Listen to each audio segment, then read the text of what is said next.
You're listening to Project Corona.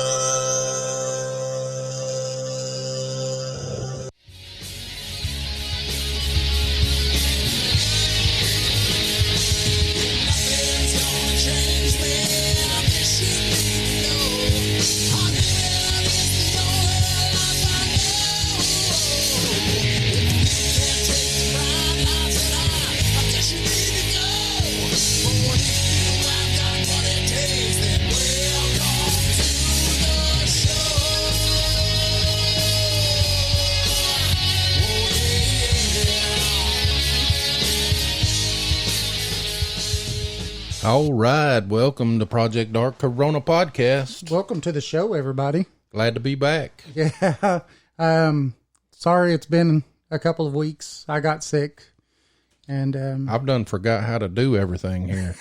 it's taken Jason a couple of hours of being here to remember how to start it all back up. So it's all right though. You know, how you doing, Jason? Doing pretty good. Good. Yeah. I know you're doing better. Yeah, I'm a lot better than I was. I was pretty bad off. You know, we usually take the first of the show to ask everybody to come visit us at projectdarkcorona.org and sign up, become a member. It's free. It doesn't cost anything. Right, Jason? Free. Yep. Free as anything. Sign up for free. And you know, when you come in and listen to the shows and shows like this one, when you log into the chat, or when you come into the chat room, the name and everything you pick always pops up and stuff like that. So, you know, it's pretty cool. We're trying to always update it. And that's another thing is that, I finally last night got everything moved over from all the old servers. I moved them all over to new servers and the site is running pristine. I mean, it is running good today. And so we finally got that fixed. So, woo. Now if we could just get my laptop working, the internet ain't even working. So. Oh, that's awesome. Oh, yeah. Remember, we are live on Spreaker. But if you will, come over to projectdarkcorona.org. That would be awesome. We could chat with you a little bit better there. And remember, our Facebook page is Everything Paranormal, Bigfoot, UFOs, Aliens, and Ghosts. Our Twitter is Project Dark Coro. That's a mouthful. C-O-R-O. It is. Boy, that's... Blah, blah, blah, blah. But that covers everything. Everything. Everything we love. That's right. Also, remember, paranormalityradio.com. We have been nominated. Yay, we've been nominated. We've been nominated for Best New Podcast of the Year. Oh, yeah. And we have also been nominated for Best Interview Podcast. And so it'd be awesome. Everybody go to the front page, and it's the bottom one that's got the words on it. You just click on there, and it'll take you right to it. We would appreciate your votes. There's plenty of other great podcasts and other great categories too. So if you see other things while you're on there, you know, you get to vote once on each category. We would definitely appreciate that. And so, Jason? Yeah? What do you think, brother? I think we're going to have a good show tonight. We got a great guest going to tell us his story and he has a great story. Great story. Yeah. I've listened to it on podcasts and stuff, and it's really good. Yeah. His book, Incident at Devil's Den. Yeah, and he's got another book too. Yes.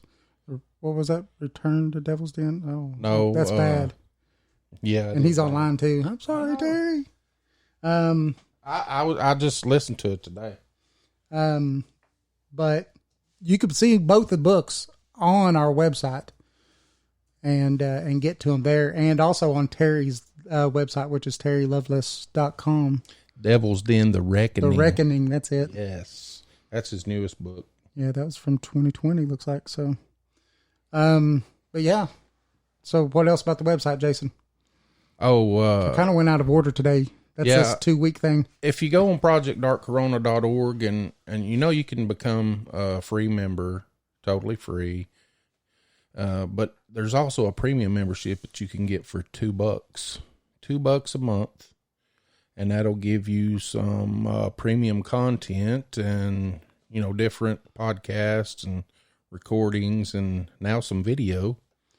Yes, we are starting tonight recording video. We're not doing it live yet, but we're recording video and we're going to post it up in the premium members site so they could. Yeah, they can watch the show instead of listen. They could see our radio faces all they want to, and may choose to never watch it again. I don't know, poke their eyes out or something, but yeah, I mean, it's all right. We ain't purty. You get to definitely see some of the setup in the radio room though, which is pretty nice setup.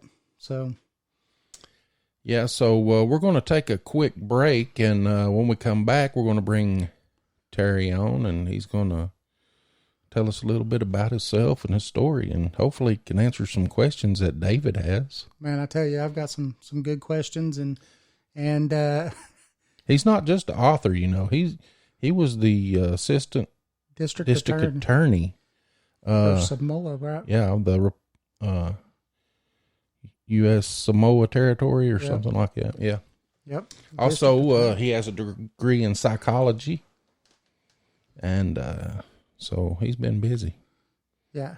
Well, and he served our country in the armed forces too, from 73 to 77. Yeah, he was in the Air Force. Yes, and this is where he had that good incident. He had a couple of incidences that happened. Yeah, I like the one when he was younger, what he was taught. We'll let him tell that. Yeah. But we'll be back here in just a couple of minutes. Yeah, take a quick little break. It's just going to be like a 4-minute break. Nope, not even that. 2 minutes, 14 seconds. So we'll be back right after these messages. You're listening to Project Corona.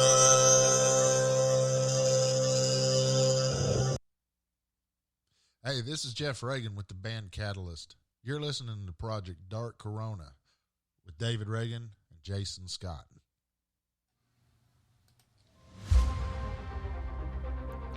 Do you like the paranormal, cryptids, and folklore? Then join us at Project Dark Corona on Spreaker. We have a live show on Saturday nights at 8 p.m. Eastern. We interview the best in all subjects of paranormal and strange. Also, join us on projectdarkcorona.org. When you sign up, become a member, you'll get to hear the latest blogs and episodes. Thanks, and remember, Project Dark Corona Podcasts.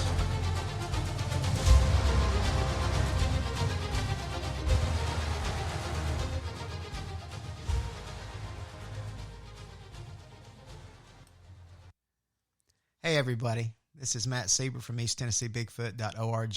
You're listening to David and Jason at Project Dark Corona Radio.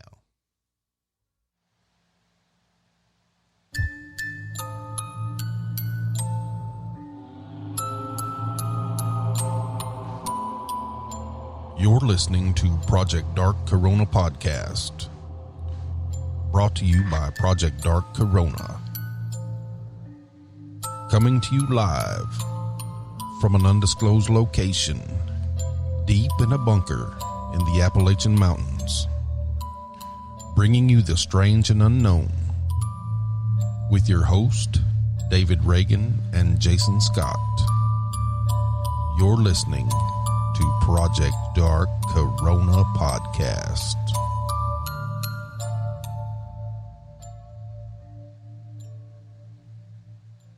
All right, we're back. We're back from that quick little break. So, David, you want to bring Mr. Lovelace on? Did you want to talk about him a little bit? Oh, I was going to let him do that. Oh, okay. He can give out his bio better than I can probably, and it's a long one. So, all right. Hey, Mr. Lovelace, how you doing? Hey, I'm great. Thanks. Good to talk to you again here. Always good. Hey, congratulations, you guys, on the nomination. That speaks to the quality of your content. That's a huge accolade. You guys do you proud. That's nice. Well, thank you. Thank you very much. We we try to have more of a conversation with when we have people on and our guests and stuff, and make it more like someone listening to people just talking about it instead of just more of a question and answers type session. Because I think that way sometimes you get things that you wouldn't normally get in just a regular questions and answer session. I agree with that. I like the relaxed. Talking to you guys is like talking in your living room or something. It's just it's laid back. I like it. It's good. David didn't mention that we got number 2 months in a row in the top 25. Yeah, out of thousands and tens of thousands of podcasts, we have made 2 months in a row the number 2 spot. So yeah, we're trying. We try. That's incredible, guys. With the amount of competition you got out there, that's incredible. Especially in this field, it's a lot of people don't know, but there is a lot of competition in this field. Oh yeah. It wouldn't be at all possible anyway if it wasn't for guests like you. Absolutely. That give us a chance to talk to us and come on the show, and that's what we like to do, just talk. Yeah, me too. I enjoy the dialogue. Good. Absolutely. So you want to tell our listeners everything about you and what you're going to be talking about tonight? Sure, I can do that in 30 seconds or less, I bet. My name is Terry Lovelace. I'm originally from St. Louis, Missouri. I graduated from high school in 1973 and enlisted in the United States Air Force and was active duty from 1973 to 1979, so a total of 6 years. Got out of the Air Force, used my GI Bill to get an undergraduate degree in psychology. Then I went on and got a law degree from Western Michigan and passed the Michigan bar. Practiced law up there for a while in private practice and got an appointment as an assistant attorney general for the U.S. territory of American Samoa, which was a pretty cool gig. And that's awesome. That sounds cool. It was. I had a nice little beach house and the ocean on my doorstep. It was great. Wow. Yeah. And then from there, I went to the state of Vermont, where I was state's attorney, and retired from there in 2012. Moved to Dallas, where we have kids and grandkids here. So that's my life in a nutshell, man. That's pretty much everything relevant. Well, first of all, thank you for your service. Yes, thank you for your service. And David, you you got questions, or you wanting to just? Well, I was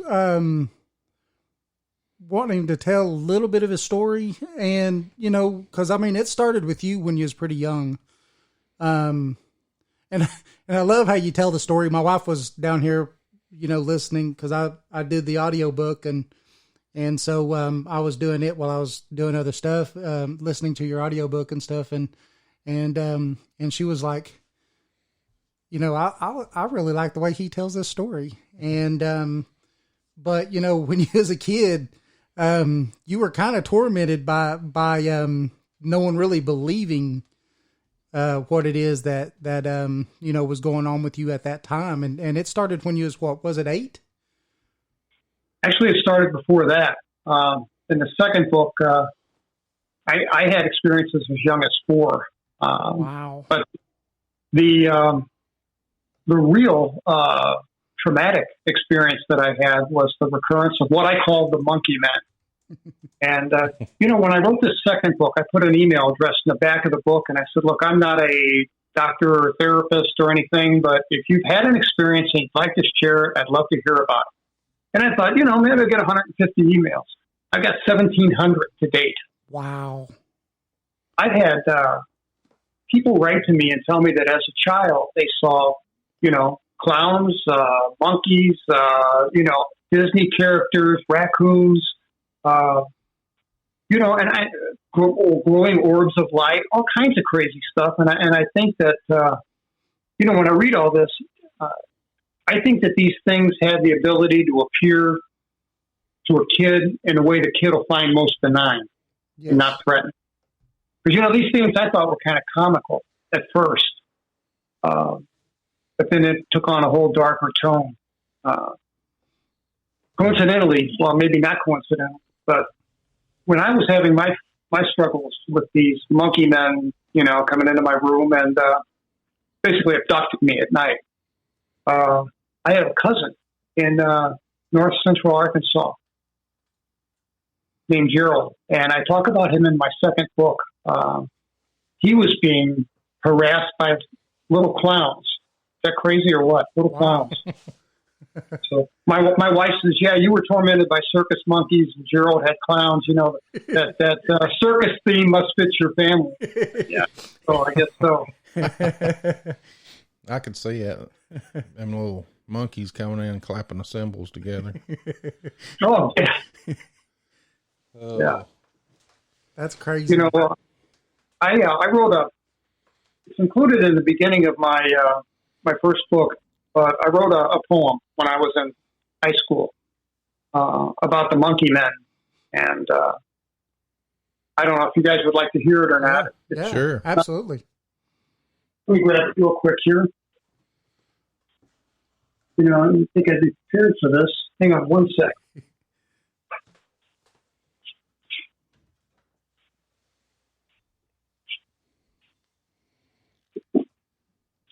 Sorry for the dead air. Here we go. You're fine. Now we're in business. That's the way it goes. When we have dead air, I usually give David one of these. Yeah, he gives me the crickets. Love it. He keeps me on my toes. All right. Well, I'll go ahead and read this. Yes, sir. Okay. I like this. I wrote this when I was either late, 17 or 18. I'm not sure. I don't remember which, but this really does a good job of explaining what I went through. And it's called Four Grinning Monkeys. Shadows from the hallway crept into my room. Long the monkey men, too, I assume. Never before in life had I seen a form that could grin before I could scream. A candle's flame dances before it grows dim. One monkey man's shadow has slowly crept in on his knees, and with ease, he is perched on the edge of my bed, if you please. The silence was broken 1 inch from my ear as the monkey man whispered, "My boy, I'm right here." Now monkeys were four and were masked to deceive children and even grown men, if you please. I started to tremble and covered my head, but the monkeys, all four, crept close to my bed. Outside of my covers, four peeled with delight. These monkey men here, will they take me this night? Faces with grins approached me to say, "Terry, won't you come with us and play? Come with us now, give us your hand, and we'll take you to an unbelievable land. You may not remember the last time or when, but come with us now and you'll see it again." But I said, "I know you are not what you seem, and if you are real, then why can't I scream? This night the monkey men take me with ease, and I'm but a terrified child, if you please. These things are not men that are born of this earth. Near a star to the west is the place of their birth. It matters not what I do or say. Tonight, like the others, they'll take me away. Where shall we go, and how long must I stay? Tell me, you four. Tell me now, I do pray. We're going home, Terry. There's no reason for gloom. See that star over there to the east of your moon? We traverse great distance, pick you up, and we're gone to return you to bed before breaks the dawn. We must take from your blood and things we do need. Many entities one day will be born of your seed. When I'm taken away, can my mom hear my calls? Cross all of space through brick and through walls? Will she think that I'm lost or been seized from my bed? Will she worry I suffer or fear I am dead?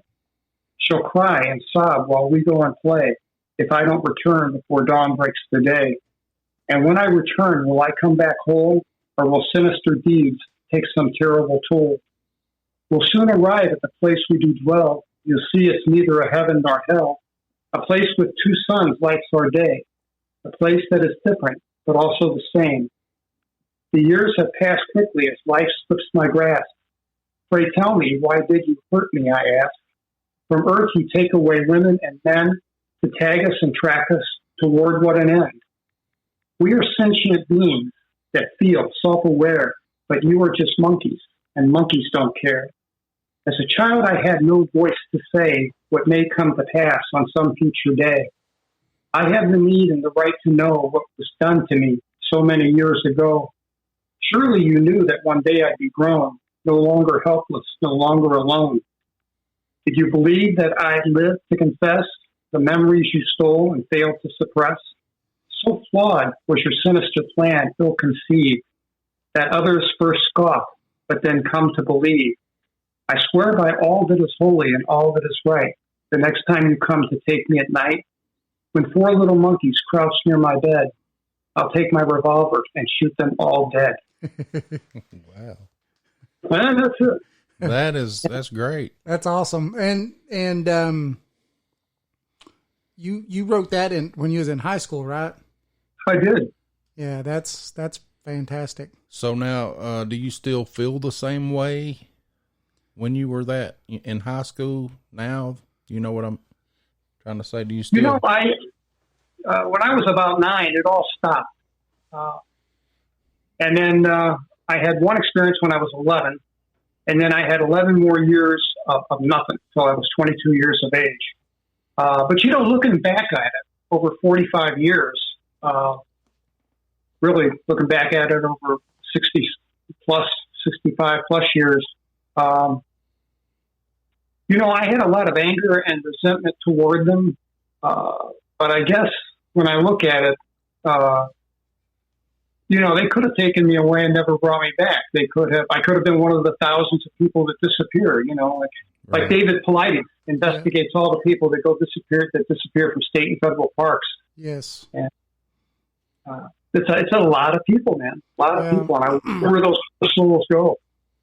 Yeah. And I know you kind of hit on that in your book a little bit, you know, when you was talking about, you know, Devil's Den and stuff and you know, that there's quite a few people out of there that David Paulides talks about as far as missing people and stuff like that. So, you know, there's a great story about a little girl named Catherine Van Alst from 1947. And she was 6 or 8. I want to say 8. But her and her family lived in Pittsburgh, Pennsylvania, and they were on their way traveling to El Paso, Texas, to see relatives. And they had a pull-behind camper. I guess after World War II, there was a big camper craze. Camping became kind of a thing. And they had a pull-behind camper, and they went to Devil's Den State Park and intended to spend 2 nights.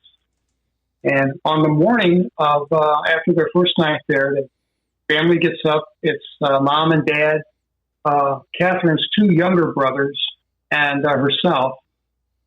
And brothers and the little girl, you know, chasing each other around around the camper, you know, as kids will do. Mm-hmm.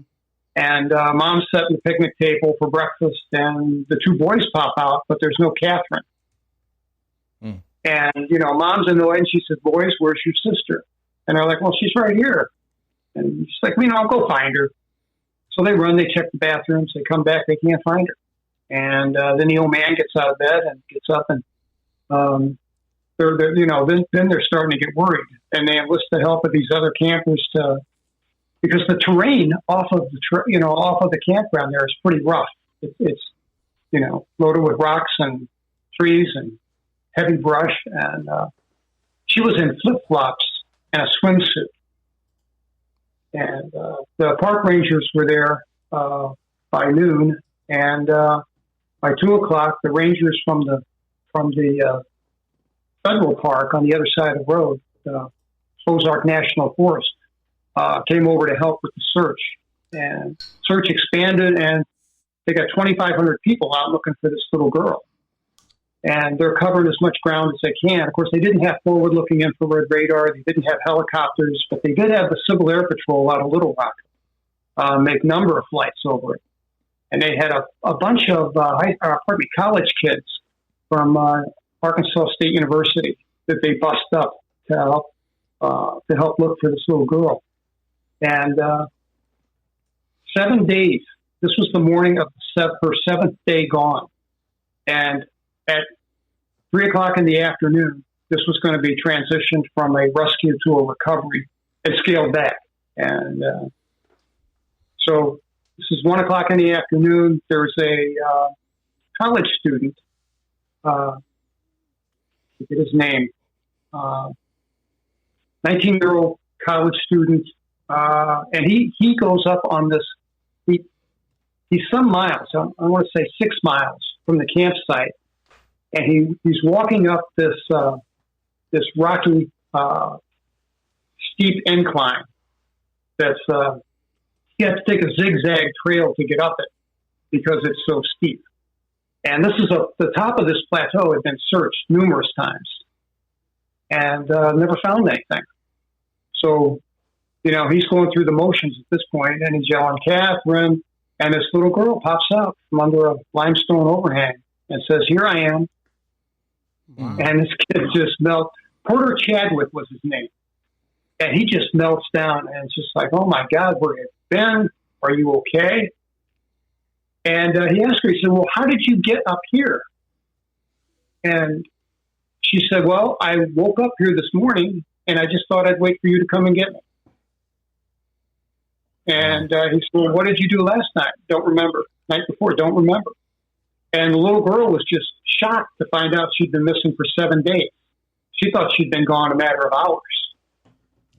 That's wild. And they brought her to the camp. There's an article about it in the Pittsburgh Press. And it says, it quotes the mother as saying that her daughter's demeanor was eerily calm. Now, dig this. I think this is crazy. David Paulides covers the story too. The little girl was well hydrated. She hadn't lost an ounce of weight, and there was no potable water up there. I mean, there's nothing to drink. She's fully hydrated. She has a few bug bites, but other than that, she's fine.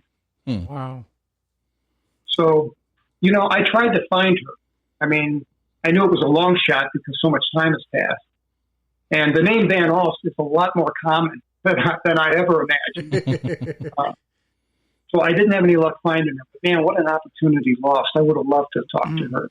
Yeah, we got to listen to David Paulides talk just a few weeks ago at the we had the Bigfoot conference, our 3rd annual Bigfoot conference here in the Smoky Mountains, and he came and did a talk and talked about missing 411 and stuff like that. It was pretty good. Yeah, he's an amazing guy. He is a data-driven guy, and I trust him. I mean, he knows how to lay out data on a spreadsheet and interpret it. And if you're going to be an investigator, that's what you need to do. That's what you need. If you don't know how, you need to learn. Right. He really has all my respect. Yeah.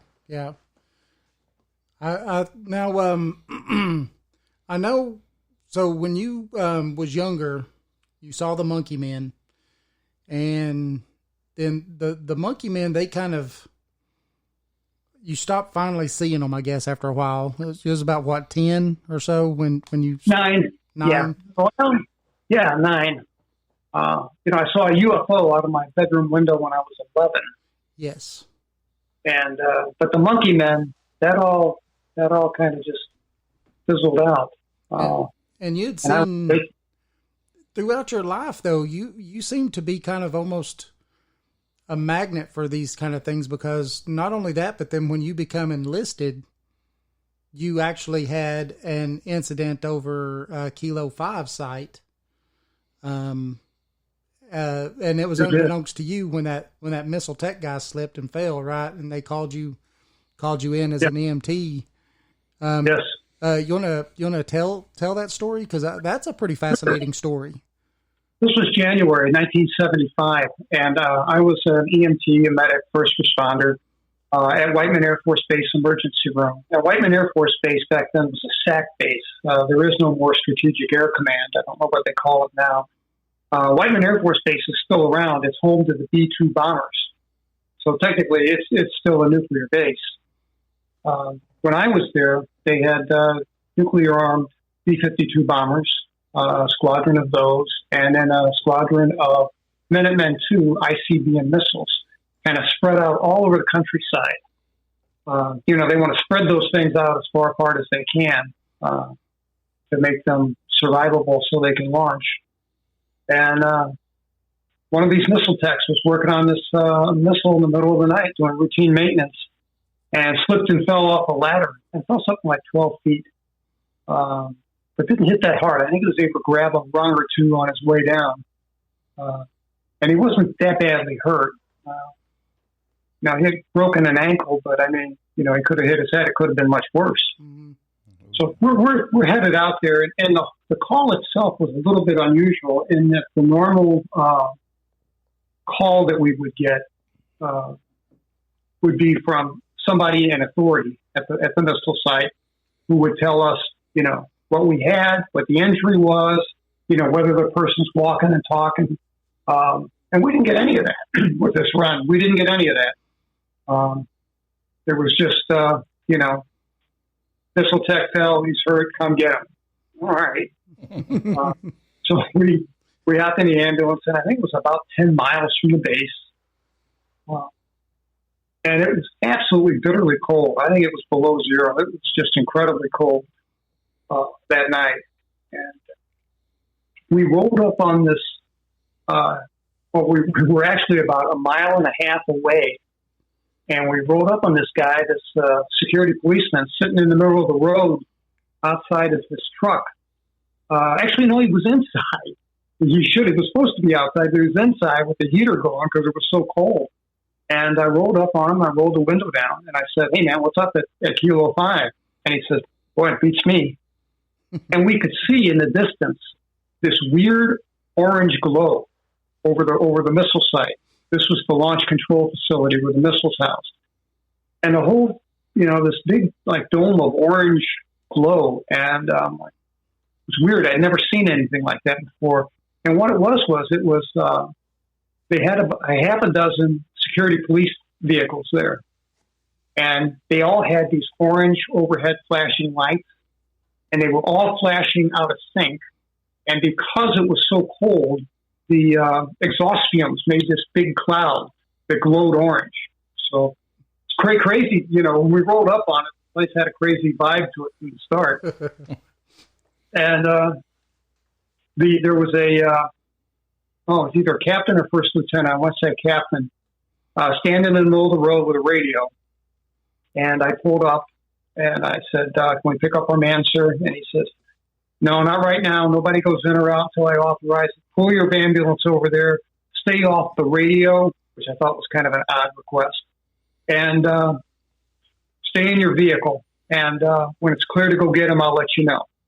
Don't worry, he's walking and talking." Okay, whatever. Yes, sir. So we pull this ambulance over, and it's so cold that the inside windows are frosting over, and we can't see anything. And my partner Toby here is like, "Man, I'm going to go see what's going on." I'm like, don't do that. We got a direct order not to leave the ambulance. And he's like, "I'm just going to have a little look-see." So he throws on his parka, he hops out of the ambulance, and he's gone. And I'm sitting there about 10 minutes past. He opens my door from the passenger side, grabs me by the shoulders, and is pulling me out of the ambulance, saying, "Man, you have got to see this. You ain't never seen nothing like this." And I'm like, whoa, let me grab my parka, man. So I grab my parka, and we go out, and we're standing right next to this captain, and he's got his head back, and he's looking up. And I don't see it at first. I'm looking around, and everybody's looking up. So I look up, and it's weird. It's this, because all the search lights are focused on it, but the thing is a matte black. It's about the size of a full-size van. And I call it a diamond because it's cut at odd angles. It looks a lot like the thing that they saw at Rendlesham, very similar to that thing. And it's absolutely dead still. And, your eyes, you see something like that, not making a sound at a dead stop in the middle of the air. And it's like, where are the wires? How does this thing define gravity? And it was fascinating. It wasn't frightening. It was fascinating. And, Toby and I, neither one of us, ever thought that it was anything extraterrestrial. I mean, I thought I was an expert on UFOs because I'd seen saucers as a kid. This wasn't a saucer, ergo it wasn't, alien. So, we thought it was either some kind of secret Air Force project or maybe the Russians spying on us. Who knows? But it was parked, 50 feet over this launch tube. And while we're watching, the thing just took off. I mean, it went from 0 to 500 miles an hour, and it's just gone. And this captain turns at us and smiles hey, did you see what I saw? And then we all snap back into our respective roles, and he's like, I'll get the gate. You go and get your man. Yes, sir. And this poor guy had fallen from a ladder and broke his ankle, like I said.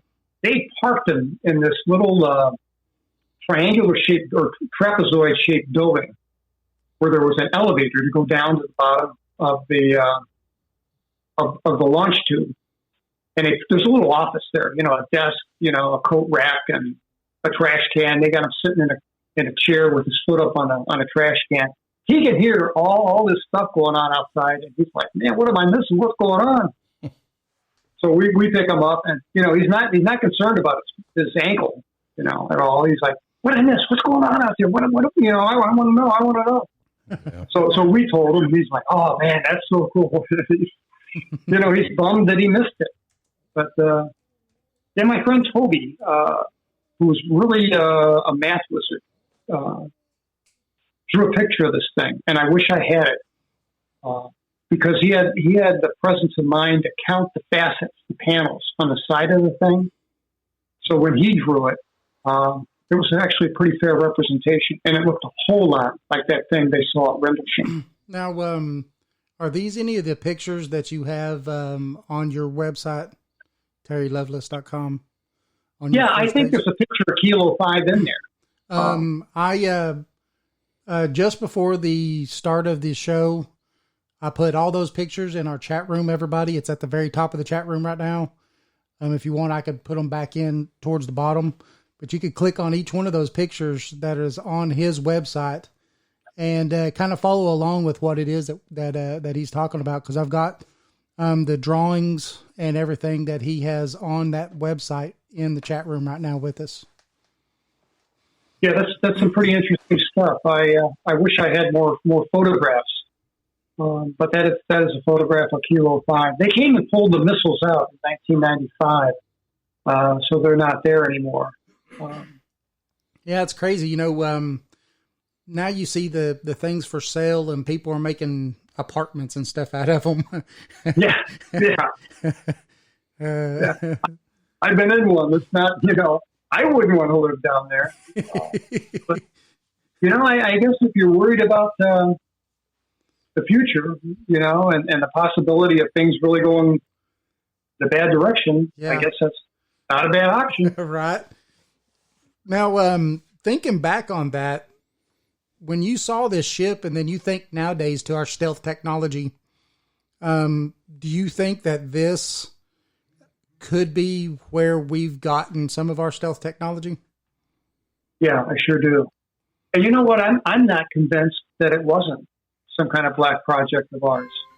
I mean, I've talked to people like David Adair and William Mills Tompkins and, just an assortment of people that have prior ties to the intelligence community and have experience with this stuff. And, they tell me, very candidly that, hey, we got stuff that's 100 years ahead of what you think, maybe more.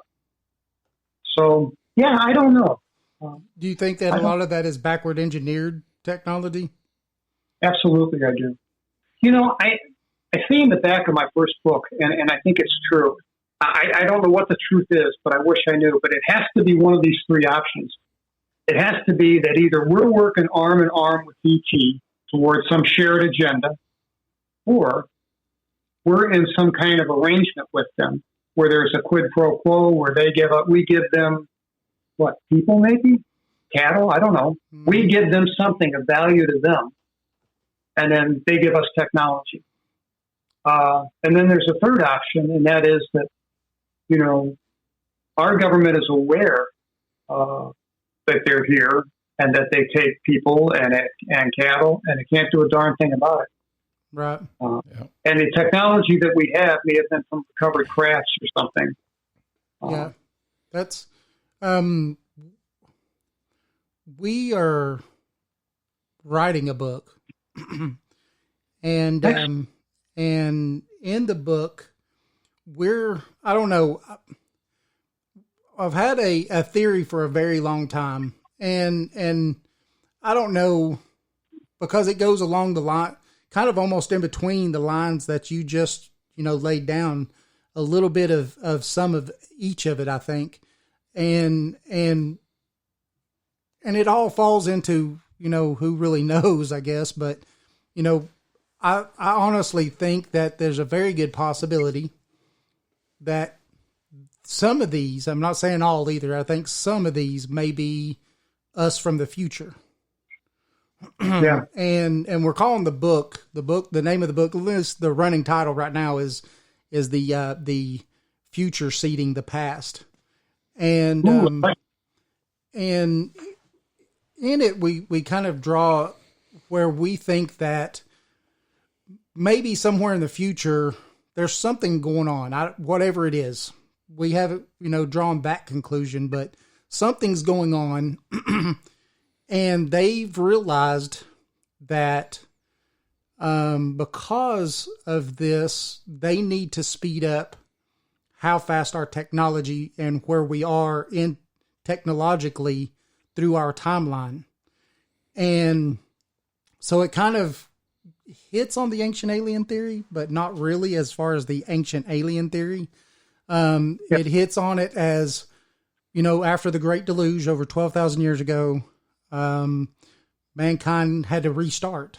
And so we've started seeding knowledge to push ourselves further than where we would have normally have been throughout time to get ourselves to where we are today.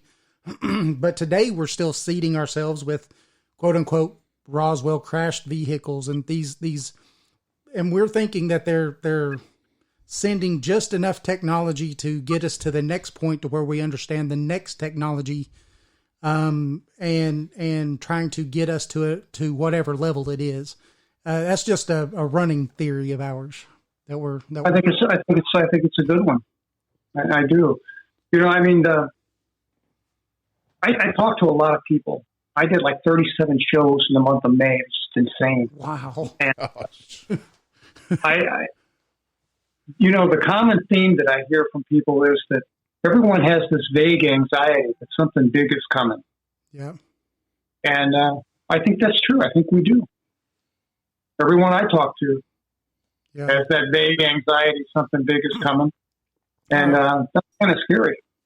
Yeah. Yeah. And Art Bell used to call it the quickening.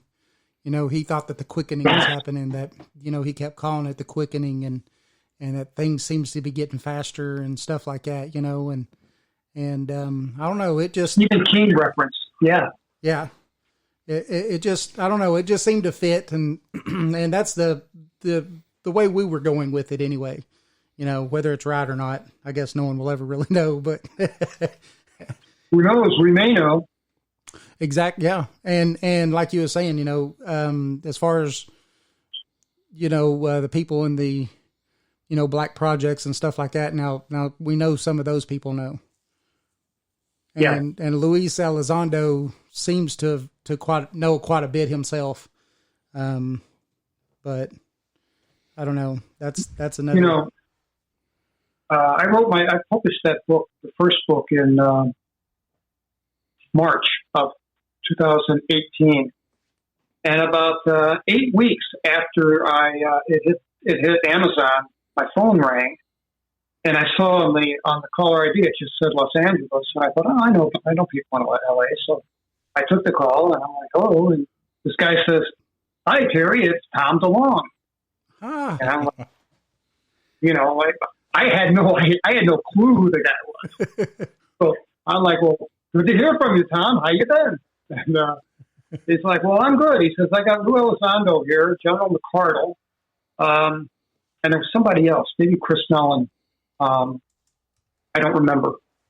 But there were 3 people on the other line, maybe 4. But he's like, yeah, he says, we've read your book and we'd like to come out and talk to you and take some more x-rays of your leg.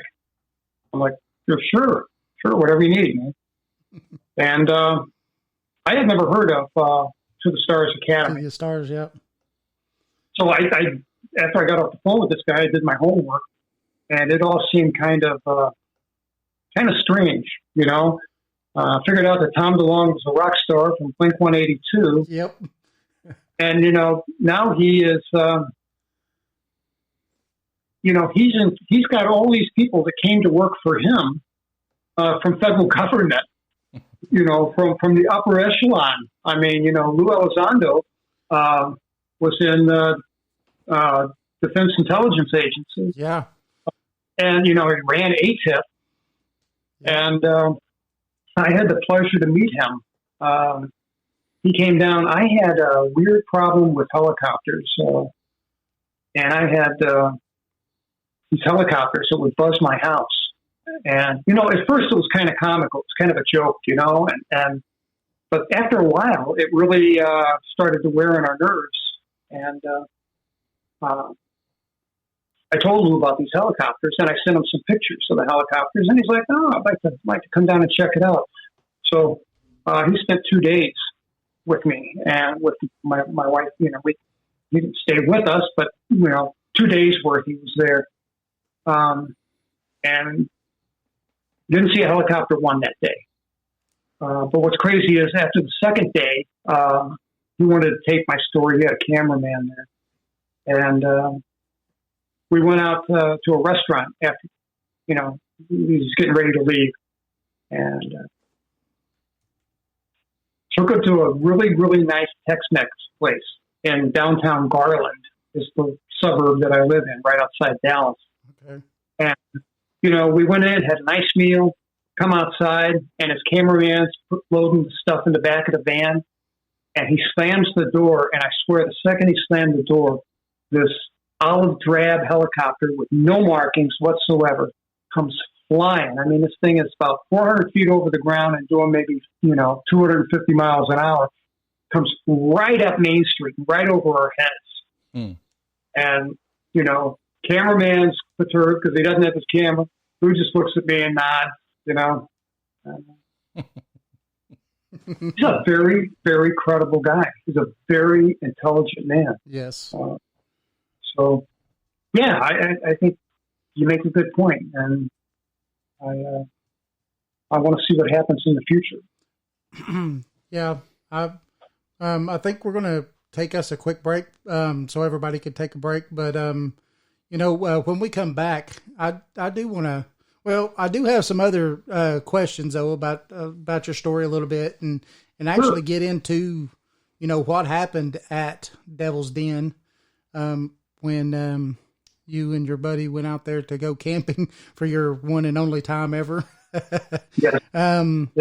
I also have some question about Manny. When you talked to Manny about the train and stuff, and when he talked to you about his story and stuff, and kind of what you thought about it and stuff. So, yeah, he was an interesting guy, the old railroad guy. Yes. That was a pretty interesting story, and so I was just gonna kind of pick your brain about that for a minute too. So, but we'll go take us a quick break so everybody can take a quick break, and we'll be right back. Remember, you're talking to Jason and David here on Project Dark Corona. Remember, Facebook is Everything Paranormal, Bigfoots, UFOs, Aliens, and Ghosts. At Twitter, we're Project Dark Coro. And I'm sorry, it seems like people might be having a little bit of issues listening. You could always go on to Spreaker and download the Spreaker app and look for Project Dark Corona. And we are on the Spreaker app also. We'll try to see if we could get this fixed as much as we can. But thanks everybody for listening, and we'll be back right after these messages. You're listening to Project Dark Corona.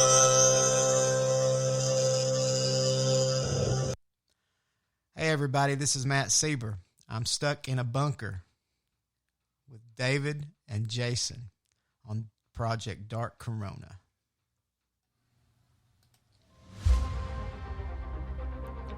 Do you like the paranormal, cryptids, and folklore? Then join us at Project Dark Corona on Spreaker. We have a live show on Saturday nights at 8 p.m. Eastern. We interview the best in all subjects of paranormal and strange. Also, join us on ProjectDarkCorona.org. When you sign up, become a member, you'll get to hear the latest blogs and episodes. Thanks, and remember, Project Dark Corona Podcasts.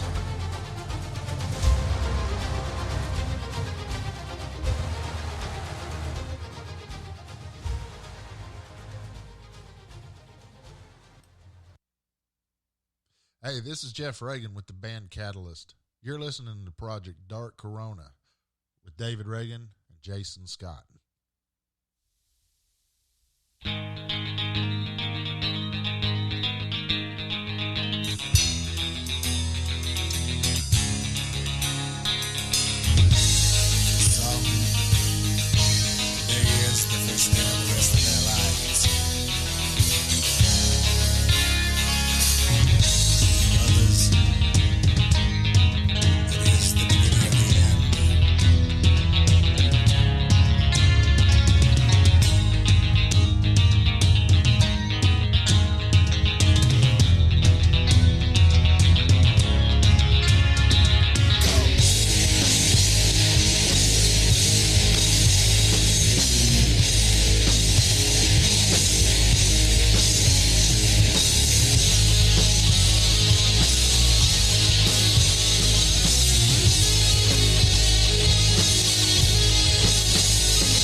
You're listening to Project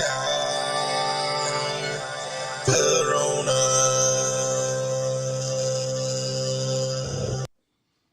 All right. Ooh, we're back from that little short break. Yes, I know it's a little longer than the last one, but sometimes need those breaks really badly. Yeah. Remember, you're listening to Jason and David. We're talking to Terry Lovelace about his book, Incident at Devil's Den, and just, his experiences, and maybe get into a little bit of disclosure before the end of the night. It's going by quick. I don't know if we have time to do all this. I don't know either, because we've only got an hour left. So, remember, we are live on Spreaker, and come to projectdarkcorona.org. Some people might be having a little bit of issues there. I'm not for sure, but we'll try to make sure we get these looked at. We're going to bring Terry back on. How you doing, Terry? I'm great, thanks. Good music, by the way. Oh, thank you. That's a friend of ours. That's his band, and they gave us permission to play all their music, so we definitely do. Nice. Talented guys. Yeah. Hey, before you get into the Devil's Den incident, I got a question. I was listening to the podcast you were on, and was talking to, I can't remember the name of it. It was something Vox. Oh, Vox Populi. Yeah. And yeah. So you were talking about no one's, like, you were exchanging, like, you thought you might have known each other when, as kids. When, can you tell us what happened when you was a kid, when you took up? Do you remember that? I do, and I talk about that in the second book. I'll tell you, there's some stuff in the second book that I wanted to include in the first book.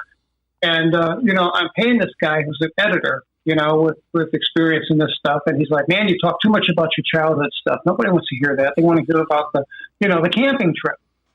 And, he didn't want me to put the poem in the book. And I stood my ground on that. I'm like, no, man, look, I think this is important. I want it in there. Yeah, that's important. But I know what you're talking about. They took me when I was between 4 and 6. And I know this sounds crazy, but I'll tell you, my story sure resonates with a whole lot of people. Yeah. And that was that they would take me, and I would be in my pajamas, and I would be in this white domed room with other kids, and they weren't kids from my neighborhood. They weren't kids that I knew from school or daycare or anything like that. I don't know who these kids were. I often wonder if I ran into one of them, would we recognize one another? And that's kind of what, forget his name. I know who you're talking about, though, on the Vox. Victor was his name. Mm-hmm. And Victor told me in the interview that he's had some fragments of memory come back to him. And he thinks that we may have been together on this ship. What I remember was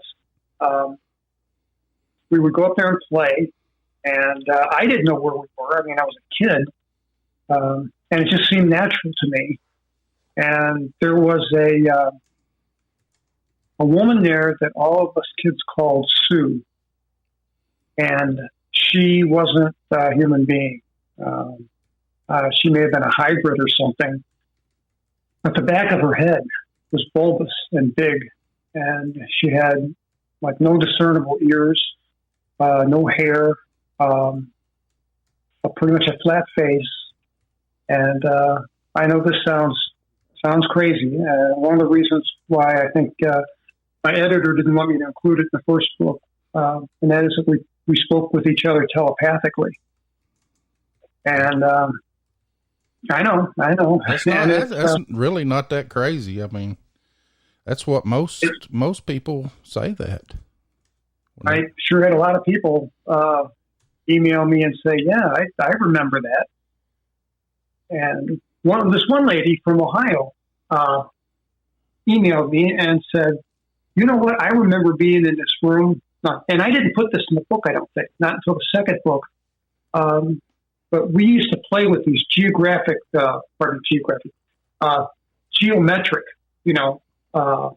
they had these little like balls and pyramids and circles and, balls, about 4 or 5 inches in diameter.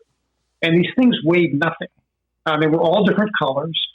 And we used to have us do puzzles and stuff. And this lady emailed me and said, she said, I had the blue pyramid. And that really kind of blew me away because I remember hanging on to this cube-like thing. And this woman, I asked her, I said, what did you do with your, the thing they gave you? What did you do with it? And she says, well, first of all, it had no mass. I could hold it in my hands and it didn't weigh anything. If I dropped it, it would fall to the floor. And she said that they would sit like cross-legged on the floor and they would put these things about a foot away from them. And they were supposed to move it with their minds. And that's what I had. I was supposed to move that cube with my mind. And I could never do it. And I was frustrated and I was probably 5 years old. And one night it just flew about 4 feet across the room. And Sue comes over and gives me high praise. And, that was the end of that exercise. She had the exact same experience. And I didn't lead her conversation in any way. I let her tell me, and she had the identical experience. So, we each bolster each other's story. We each validate one another. And wow. So yeah, that's my memory of early childhood. It reminds me of Polar Express, but it sure wasn't a Polar Express. Yeah. You sure wasn't on that train. No, man. No, I just wanted, I thought that was, to me, that was an interesting story, and I liked it when I heard it. So, David, it's your turn. Well, I was just going to ask you about, your story about Manny, when you got that client that had taken some pictures outside of her house and where she said these beings were bothering her and she scared her and she lived on the railroad tracks, and you just was like, okay, well, take pictures and she did and brought a few of them to you. And, they led you to, a guy named Manny that was railroad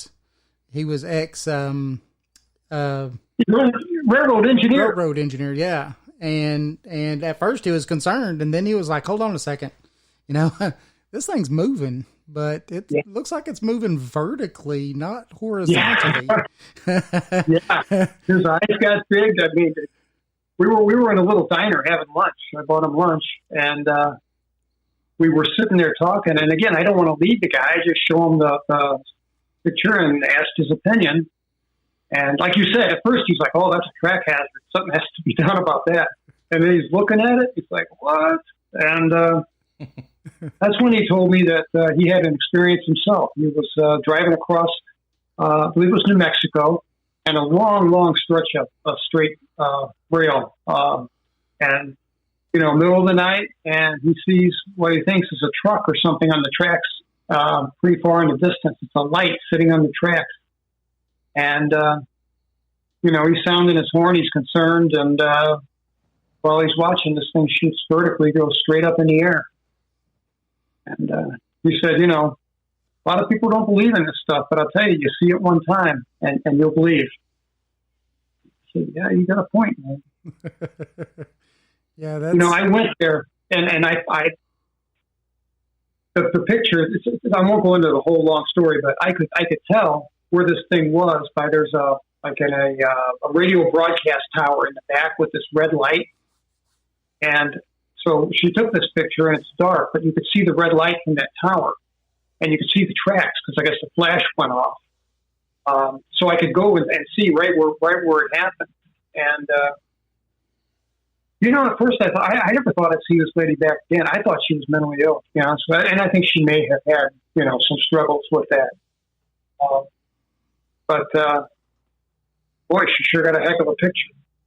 Right. Yeah, I know. And it really sucks that your place got broke into, just a few weeks after you talked to Manny about that. And then they stole those pictures and the negatives, which is really crazy, it is crazy. It's, a big loss. And it's, I blame myself for that. I mean, I had a nice safe. I could have put them in the safe, but I felt I'd like to keep them in the desk drawer so I could ask people's opinion, especially if I had somebody like Manny in front of me, who had experience on a railroad. And, I had it stuffed in an envelope in the back of my drawer. I didn't think anybody would go in there and look for that. They left the envelope, but they took the stuff out of it. They took the pictures and the negatives.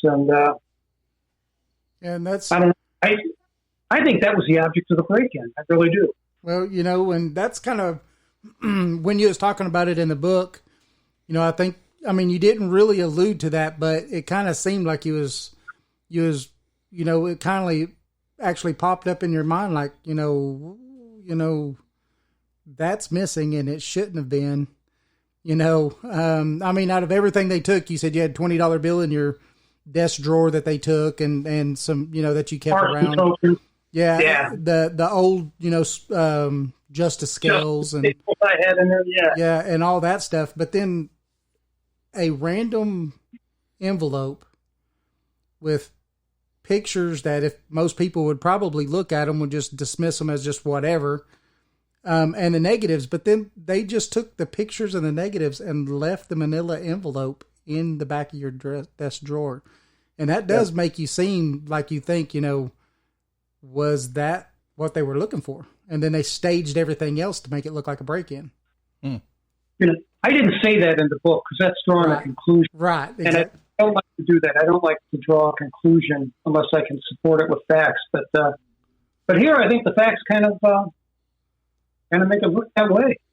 That's what I thought when I was listening to it. I was like, well, that's awfully weird because, who breaks into a law office? Yeah. Yeah. Who breaks into a law office?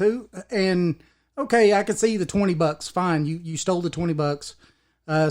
Some old justice scales. Fine. You might be able to pawn those for $5 somewhere, even though you said it was worth, a few hundred, but a pawn shop's going to give somebody $20 for it, maybe, Right.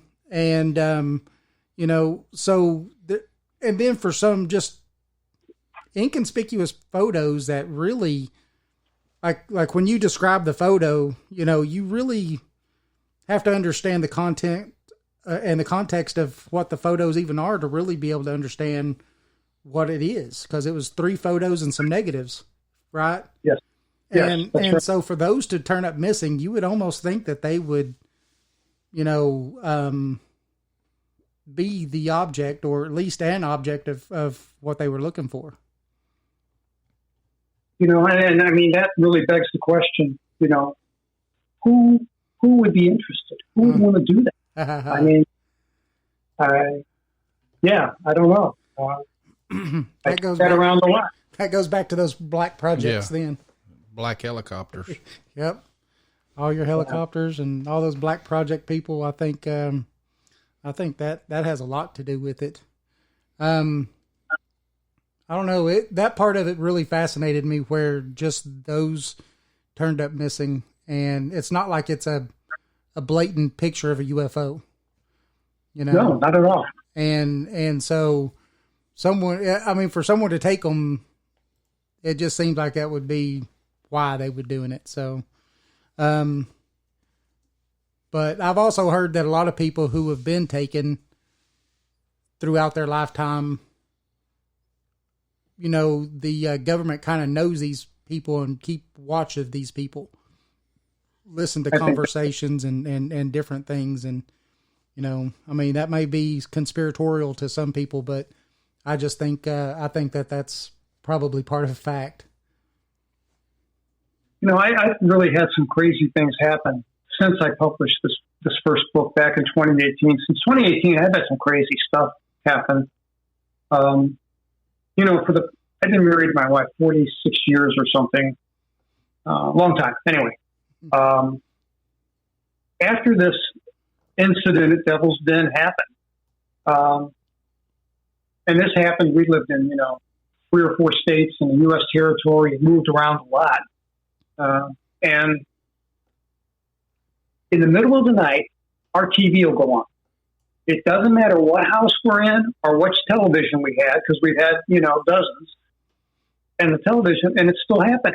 Still happens to this day. You know, once, maybe a year, sometimes twice a year.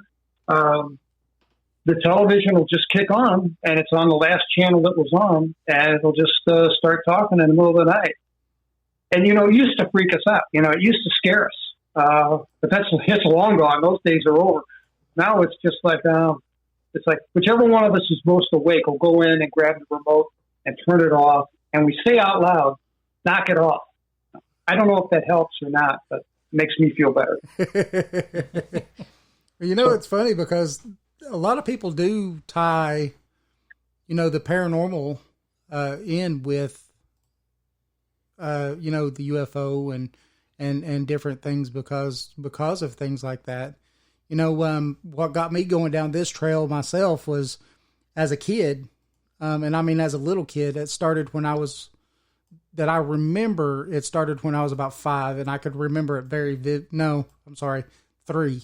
Started when I was 3. I could remember it very vividly. And we had moved from here in Tennessee when I was a kid to a little bitty town called Pecos, Texas. Way out west. And when we had moved into this house, I started getting woke up about 3:00 every morning and chased around the house screaming, ghosts or whatever it was. There was something that was chasing me around the house and scared the heck out of me. And it happened for 2 years of my life, all the way up till I was 5. And one morning I was running. I remember I was running. I was 5 years old. I run from upstairs, run down the stairs, and these things were chasing me. And I just turned around one morning and says, "I'm not afraid of you anymore." And that was the end of what I ever remember of them waking me up at 3:00 in the morning and chasing me around the house. And so that kind of started my lifelong obsession with, you know, the paranormal and all this stuff. And so it's really funny when you kind of look at it in different angles and stuff, it almost all ties in somewhere. Yeah, I don't know where the line is that separates paranormal from supernatural. Yeah. And I think that there's some kind of thread of commonality that runs through all this stuff: ghosts, Bigfoot, UFOs, whatever, alien abduction. I think that there's some commonality there. And I don't know what it is, but I'd sure like to know. But I think it's there and it's real. Yeah. Yeah, absolutely. It is. I've lived it. I introduced Jason to some paranormal stuff. That's yeah.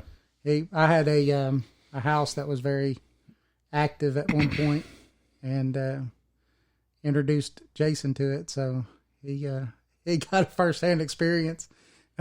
Yeah, I took a 2-week vacation after that. Yeah. He wouldn't come over to my house for 2 weeks, that's for sure. How cool is that? I've always wanted to go to I've never been in a haunted house in my life. I've never had a ghost experience, and I'd sure like to. Oh, wow. You'll have to come over here and visit us. You know, we're not that far away. And me and the wife just went to a place. It's just an hour from us, down the road here. It's called Old South Pittsburgh Hospital. And almost anybody that does paranormal has been to this place. And I'll tell you, it's haunted. There was a lot of things that happened to us while we were there that was pretty crazy. A door opened up all by itself when we closed the door on purpose and asked the entity to open it up if they wanted us to leave, and the door opened up on its own completely. From hearing, you know, what I think a lot of was residual type haunting. So you heard, you know, like the sound of the doors when you plunge in the plunger to open up those big doors. You would hear, and we're the only people in this whole building, and you would hear those plungers plunge in and the doors open up. You would hear footsteps going down up and down hallways. they have these balloons with like these kind of heavier objects in them to where you could walk by them and they'll just barely move. And all of a sudden we're sitting on one end and you could see the balloons at the other end start literally moving down the hallway as they're walking towards, as whatever it is coming towards us. And then you feel this cold air just go by you. And these balloons, again, that are moving, that you could walk within a foot of, literally just walking, and they just barely move. And these things were moving 10, 15 feet. Oh man. Yeah, it was pretty crazy and a pretty fun experience. And that was a daytime experience. That was a daytime experience? Yes, sir. That was a daytime experience. Whoa. Yeah. I can't imagine what that place must be like at 2 a.m. They say that it gets pretty going sometimes. Yeah. And but it's pretty fascinating for sure. So It is. you have to come up and visit us sometime and we'll take you down there. Yeah, you know what? I made a note of that. I did. I think you was talking about everything tying together, all paranormal. You know, I think there's a big chance that it's dimensional. I'm a big dimensional guy. Yeah, Jason's the dimensional guy. I mean, the veil is thin in some spots. Yeah. And I think wormholes open up and these things can travel through them. Maybe that's how they travel so fast and so far, especially from UFOs to ghosts. Mm-hmm. I mean, that's actually a parallel dimension to us. Yeah. And it just keeps getting thinner and thinner, and we're seeing across the dimension, I think. Some people can. Yeah. I've never really seen a ghost. I've seen several in my lifetime. I had only the experience of the equipment we had to tell me there was something there. Well, and the awesome EVPs we got from it. Yeah, but I think UFOs and abduction and all that fall in the same category as paranormal, ghost and stuff. To me, it's all dimensional. Yeah, I agree with that. I've seen a few UFOs in my day. It was crazy. I had my wife at the optometrist eye doctor, and she didn't have her pupils dilated or anything. And we came out of the doctor's office to the parking lot, back of the building. And here's this woman standing by her car with her head tilted back, looking straight up. So what do I do? Of course, I look straight up too. And there is this silver cigar-shaped thing. I don't know how big it was, but it was high up in the air. I mean, but it was evident. I mean, it was plain to see. And I pointed out to my wife, I'm like, hey, look at that, look at that. She's like, well, look at what? I'm like, right there. Can't you see that? She's like, no, I don't see anything. I mean, there's nothing wrong with her vision. Her vision is okay. Yeah. Because she's got her glasses on. She can see, her vision's corrected to 20/20, and she can't see this thing. Wow. And I asked this woman in the parking lot, I'm like, madam, are you seeing what I'm seeing? And she turns around, looks at me with great big eyes, and just kind of nods her head like, oh, yeah. Yeah. We watched it till it drifted away. Yeah, it's, I mean, some people's got it and some people don't, I guess. It just, some are more sensitive than others. But I'm sure if they wanted you to see it, that you'd see it. Yeah, that's it. I think that's absolutely spot on, yeah. If they want to be seen, they'll be seen. Right.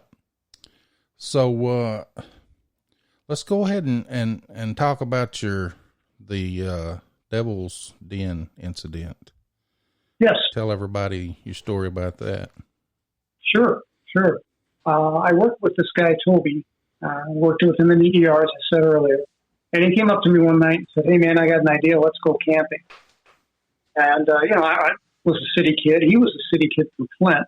I know I'd never been camping, and I really suspected he'd never been camping. So I'm like, well, what's the object of this? What do you What are you talking about? And he says, well, think about it. Because he was an amateur astronomer, and he wanted to go. He had heard that inside Devil's Den there was this plateau where you could get to the top of this plateau. Supposedly you could drive up it, but we found it. And the view was incredible. And there was no light pollution. There were just a trillion stars out. So he was right about that. And I was an amateur photographer. I was going to take my camera and photograph some wildlife. And that's a long story in itself. I'll skip. But we got to Devil's Den State Park. We didn't pay for a camping permit. We didn't want to stay in a campground. We wanted to, we're going to be real outdoors, right? So we trespassed across this chain on the road, which really, this chain had just been looped on itself and locked with a padlock to form a noose and draped over the post on the opposing side of the road. Yeah. So my buddy hops out, picks up the chain, drops it, and we drove in. And I find out all these years later, in 2017, I found out that the place where we stayed wasn't even in Devil's Den State Park. That's a piece of federal land owned by the Bureau of Land Management to this day. And it's still a restricted area. And I got, if you go on Google Earth, you can pull up pictures of it. It's easy to find. It's this plateau in the middle of Devil's Den State Park. And, I didn't bother looking for it because I thought, I think it's going to be covered with 40-year-old mature trees by now. Mm-hmm. But it's not. They keep it clear cut. Mm. And I don't get that. But we set up our camp back in June 1977. We set up our camp. We did all the fun stuff you do when you go camping. And we're kicked back on these air mattresses. We got a little $9 Kmart tent in back of us. And, we're just sitting there. And I remember I said to Toby, I can see why people like this. This actually is kind of a pleasant way to spend the evening. Because we had a nice breeze going. And I had to raise my voice for him to hear me. We're just separated by a campfire. But the crickets, the tree frogs, all the stuff in the forest that makes noise at night was loud. And this sounds cliche, but I swear to God, this is true. And they all went quiet. And it got dead quiet. And I mean, like sound booth quiet. And, it wasn't only quiet, it was still. We had a nice breeze and the breeze stopped. And it kind of startled me and made me nervous. And I asked my friend, like he's going to know, but I asked him anyway, is this normal? And I said, the tree frogs, all that stuff, it's all gone. He said, yeah, don't worry about the bugs. We've been laughing and cutting up. They'll come back. Don't worry about it. So I tried not to. And a few minutes later, he's got his head turned to his left, which would have been to the west. And he's like, hey, Terry, were those lights there before? And I'm like, what lights? Because there were no lights. I mean, there was nothing. And his torso was in the way. I had to stand up. And on the horizon was this tight little group of 3 stars. And they were too far above the horizon to have been lights from a parking lot or a train or something. So this thing was definitely in the air, whatever it was. And we're looking at it. We're talking, what is this thing? And I'm like, you're the astronomer. What are these things? Are they in this universe or are they out in space? And he's like, I don't know, but I don't think they belong there. So while we're watching, they rotated like they were on an axis. And they turned about 120 degrees and aligned the base of the triangle parallel with the horizon. And as soon as it did that, it started to move up into the air. And this is a weird thing too, and that is that, I had all this anxiety about the silence. And I mean, suddenly, abruptly, all that fear, all that anxiety is gone. And I felt like sedated. And I think this speaks to the level of influence these things can have over us. I really believe that. And that sedated feeling hung with us, and there's no conversation between us. I mean, two people share an experience like this. We should have been like, yeah, you seeing what I'm seeing? Validating each other's experience, describing this thing, talking about it. But no, there's nothing. We're just silent. And this thing went up into the air and reached a ceiling of some height. I had nothing to compare it with, so I had no idea if it was 1,000, 10,000, or I don't know how high it was. But it reached a point, and then it changed orientation where it was going straight up, and we could see the 3 dots of light. It kind of rolled over, and the apex of the triangle pointed right in our direction. So we now see 3 lights in a line. And this thing does like a glide plane maneuver where it's like descending. And it's obvious it's coming for us. It's headed in our direction. And it did this thing, this tumbling thing, where the point of the triangle aimed at us would dip down and did a complete somersault and then reoriented itself.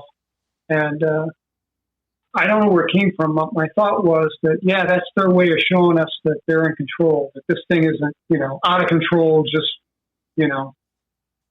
it's an intelligently guided thing. I drew a picture of this. It's on it's on the website. That is a drawing that I made in 1977, about 2 months after we had the experience. So it was still fresh in my mind. And this thing was a triangle, but it wasn't just a triangle. It was deep. I mean, it was like 5 stories deep. And this thing cruised in and just parked about 3,000 feet over our heads. And it shot out like this crazy light. You ever seen like a high power searchlight cuts through fog? You can see a column of white light. Yeah. Yes. It shot on a light like that from the center of the triangle, and it landed in our campfire. And we both just looked at it. And we had no anxiety, no excitement, no nothing. We're just, our emotions is all muted. And we're looking at this thing. It stays there maybe a minute, 60 seconds or so, and then it just turns off. And then there was this laser-like light that came down and from the same point underneath the triangle and would dance all around the campsite. And this red light, this purplish blue red light, struck me a couple times. I never felt a thing. And, it hit everything that we had brought. It hit Toby and I both. It hit my car. It hit Toby's cooler. It hit my backpack, our tent. So I had the feeling this thing's checking us out. It really is. It's scanning us or something. So and that lasted. No fear? You didn't have any fear or anything? No fear, no interest, really. Wow. Which makes no sense. So this light turns off after a minute or two, and then my friend stood up and said, "Show's over." And I think that's the first words. I think he said something like, "It's really moving now," or something. But that was pretty much all of our conversation since the thing started. And he dragged his air mattress and he went over and threw it in the tent and fell on top of it. And I transitioned from being sedated and calm to sleepy, because there is a distinct difference between the two. Right. And again, I think we were under some kind of influence from this thing. So here we are with this thing 3,000 feet over our heads. I go in the tent and throw my air mattress in. I fall on top of it and I'm out. I'm unconscious. And that doesn't make a whole lot of sense, but that's what happened. And I woke up some hours later with these flashing lights through the canvas of the tent. And they were like yellow and orange and white and at odd intervals, but they were really, really bright. And when the lights came through the canvas of the tent, it lit up the inside of that tent like a ballpark at night, but I mean, just for like a millisecond. And I wake up and I don't have my wits about me. And I sit up and I notice my boots are unlaced. And I knew that I didn't leave them like that. I mean, I would have left them laced up or I would have taken them off, but I wouldn't have left them like that. Yeah. I knew that I didn't do that, but it really hadn't dawned on me yet that somebody had undressed us and redressed us. So I was just annoyed more than anything. And I took my boots off, my socks were on sideways. Now, the military teaches you to take care of your feet. I wouldn't do that. So I'm annoyed, right? I pull my socks on, I put them on right, I put my boots on properly, I turn my attention to my friend who's on his knees looking out a flap on his side of the tent. And in one of these flashes of white light, I could see, I guess, the saline in the tears fluoresce. And I could see in a flash of light this white streak down the side of his face because he'd been crying. And that scared me. That was the first time I had any fear at all because I couldn't imagine what in the world would make this guy cry. That made no sense. And I'm trying to reason what this thing is, what these flashing lights are. And I thought, well, maybe it's the overhead flashing lights of a park ranger's truck there to kick us out, right? That would make sense. Right. And I asked my friend, Toby, what is it, man? What's out there? Is it park rangers? Who's out there? And he doesn't give me an adequate answer. And I looked out the flap of my tent and I saw two things. And that was that this thing that had been 3,000 feet over our heads had descended. And thankfully, it wasn't right on top of us. We were kind of offset to the side, which was good because then we could see the side of the thing. And it was enormous. And to this day, I can't understand why this thing wasn't seen in 3 counties at least. I mean, it was just insane. And that's when the fear came back. This thing had descended. It's now 30 feet over the floor of the meadow where we're camped. And I saw what I thought were kids, a bunch of kids walking around, maybe a dozen, maybe 15. I didn't count them. I probably should have. Then I asked Toby, I said, man, what are these kids doing out there in the middle of the night, in the middle of nowhere? And he said, Terry, man, those ain't no little kids. Look at them. They're not human beings. And he said, don't you remember they took us and they hurt us? And as soon as he said that, I had mental images flash through my head. And my fear level went from about a 2 to a 10 plus. And we were just absolutely terrified. I was afraid one of us was going to sneeze or cough or do something to draw their attention. And they would, come over to us. And I had no way of knowing they were long done with us. We stayed in that tent and we watched for probably another 30 minutes. And then we saw this thing take off. Well, first, all these little guys that were walking around in the meadow, all gray, all about 3 foot tall. They're a fair distance away, so I can't make out, a lot of detail, but I can tell that. And there was this light that came on from the center of the triangle. And the thing is so low now, I really can't see underneath the thing like I could when it was 3,000 feet up in the air. But it projected down this column, white light, in like a cylinder of white light, about 30 feet in diameter. The light was about as broad as this thing was high off the ground. And as soon as that light clicked on, all these little guys turned their attention to this light, and they started to meander toward it. I mean, they weren't in a hurry, but they just kind of meandered over there. They were all paired up in like 2s and 3s, and a set of these little guys would step into this light, and over about 20 seconds, they would just pixelate out and be gone. And we saw this happen over and over again until the last 2 little guys were gone. And as soon as they were gone, that light clicked off. And we'd heard like a humming sound. I describe it in the book as a droning sound. It wasn't so much loud as it was powerful. It was like being next to a big piece of industrial machinery or like a train locomotive. There's this noise that's, you can feel it in your chest. It's powerful, but it's not necessarily loud. And that noise clicked off, and then this thing took off, and it just lifted up like a hot air balloon and made a slight turn, and then went up into the air. And the higher it went, the faster it went. And we watched it till it was 3 points of light, and then 1 point of light, and then it was gone. And we were just terrified. I had both of our watches had stopped at 2:40. I had a nice mechanical wind-up watch. I mean, when you're an EMT, you need a watch. And I had a nice Elgin watch, never worked again. I wish I'd kept it. So I had no idea what time it was. In retrospect, we were about an hour away from sunrise. We didn't know that. Wow. And I told Toby, man, I ain't leaving this tent until it's daylight. I mean, all it was a piece of canvas over my head, but I felt like that gave me cover. It gave me something. And I didn't want to be out in the open to run the car. And, you know, to this day, I won't cut across an open field. I won't do it. I have a panic attack. I'll walk a mile and a half around to get there. Or I'll go if I'm in a group of 6 or 7 people. But alone, no way. So that fear is still there. Wow. And that goes along with like what you was talking about earlier with David Pilatus and stuff and his 3 points of separation and all that stuff, you know, where it says most of these people a lot of people, when they get into certain situations, have this feeling.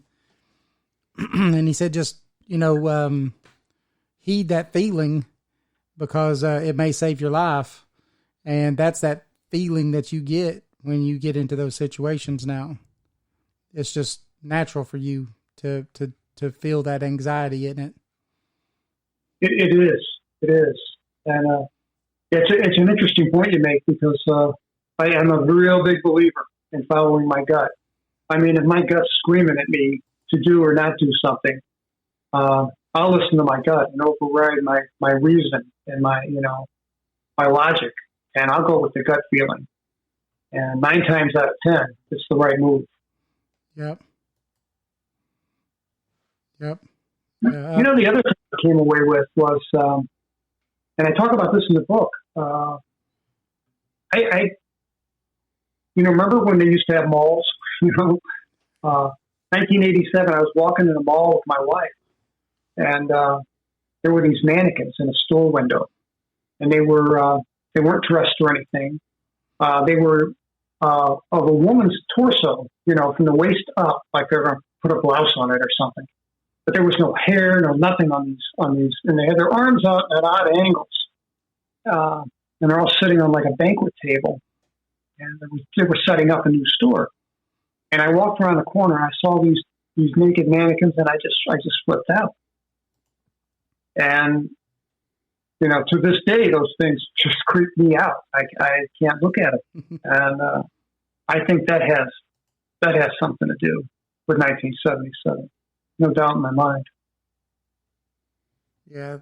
I think that would definitely, impact you in ways that, like PTSD, I guess, does to a lot of people and stuff that it would impact your life for the rest of your life, I guess.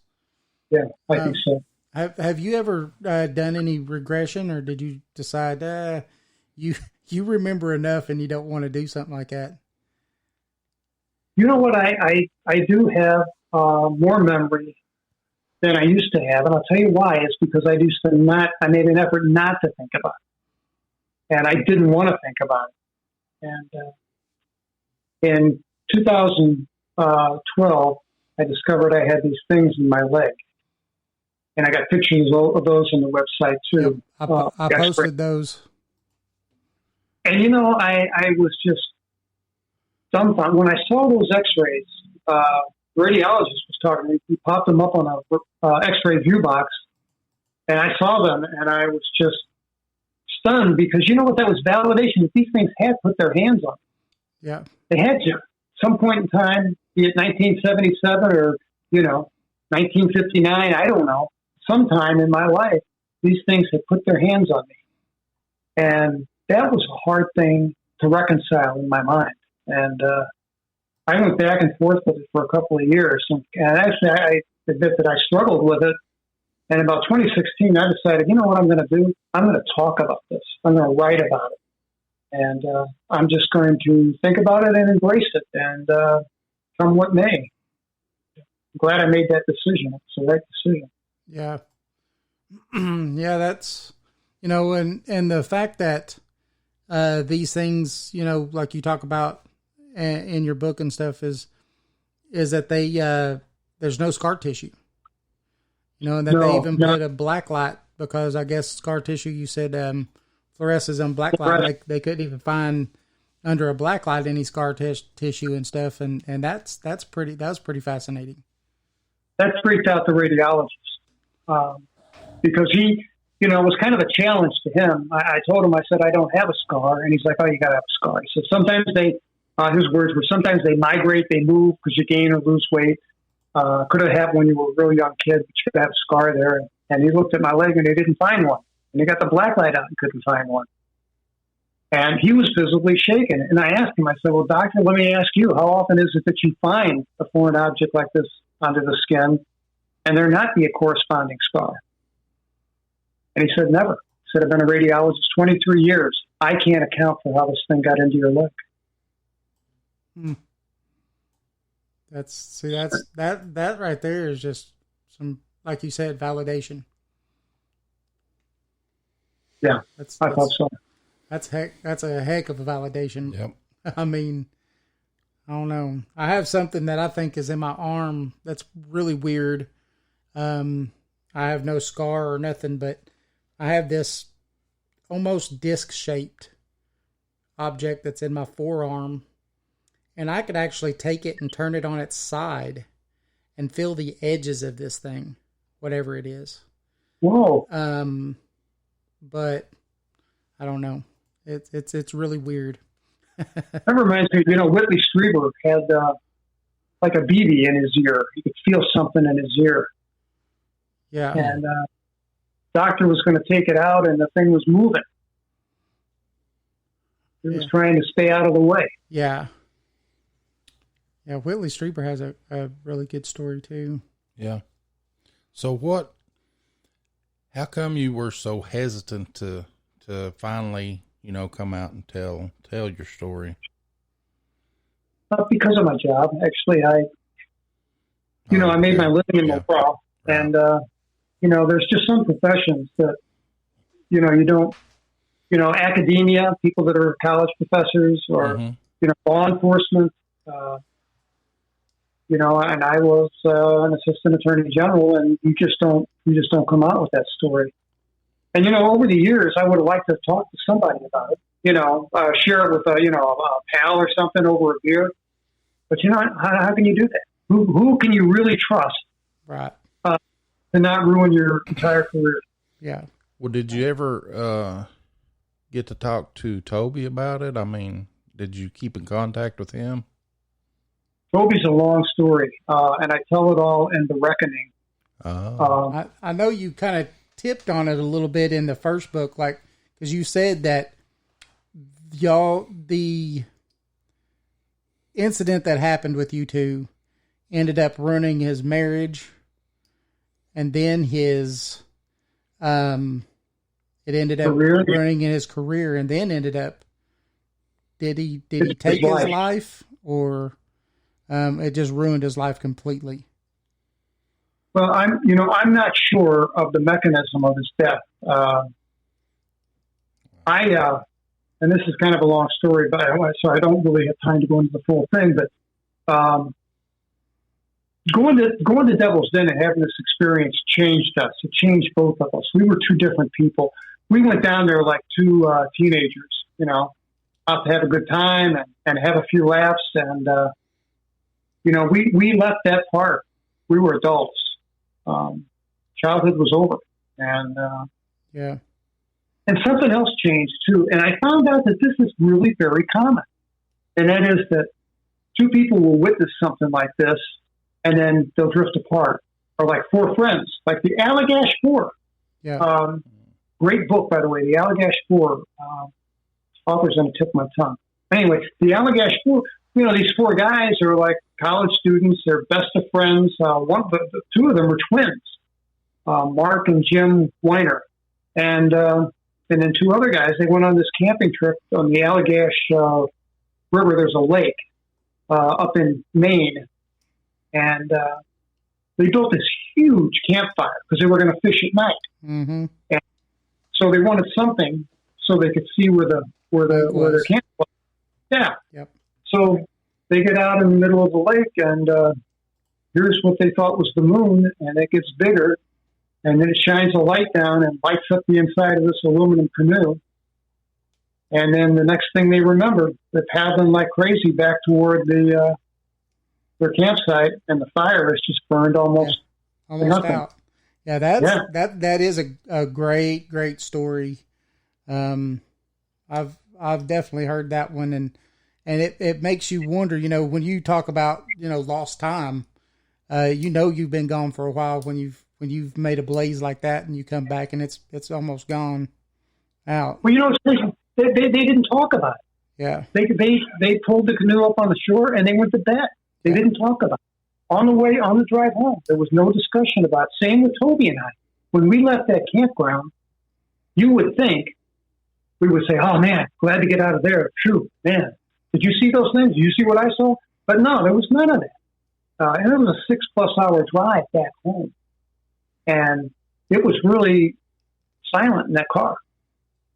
Wow. I mean, we made an agreement that come what may, no matter what happened, because we were burned, we knew we had to go to the hospital. We were hurt. I had like the worst sunburn I'd ever had in my life that didn't blister.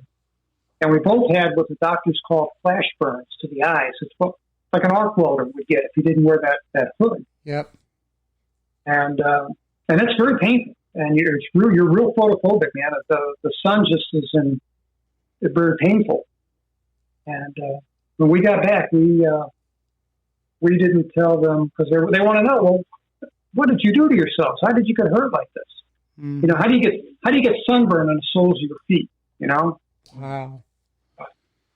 So that was our only conversation, was the agreement that we wouldn't tell the military, our superiors about this, what happened, because we knew it would happen. If we told that story in 1977, they'd send us out for a psychological evaluation, and that'd be the end of our military time would be over.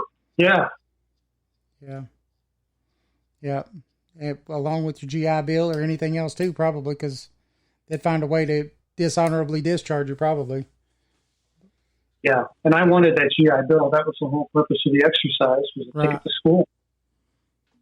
Yeah, that's, and I think that ends up being the worst part of it, is the way that people are treated. I mean, now it's becoming a little more mainstream, and not too many people roll their eyes anymore. Especially with this UAP report that just come out, and all this other stuff. And our government, I think, is pretending to appease people by, pretending to act like they're interested when they know much more than what they're going to ever tell us. But I think with it becoming more mainstream, you seeing it in mainstream magazines, mainstream TVs talking about it, and stuff like that. Then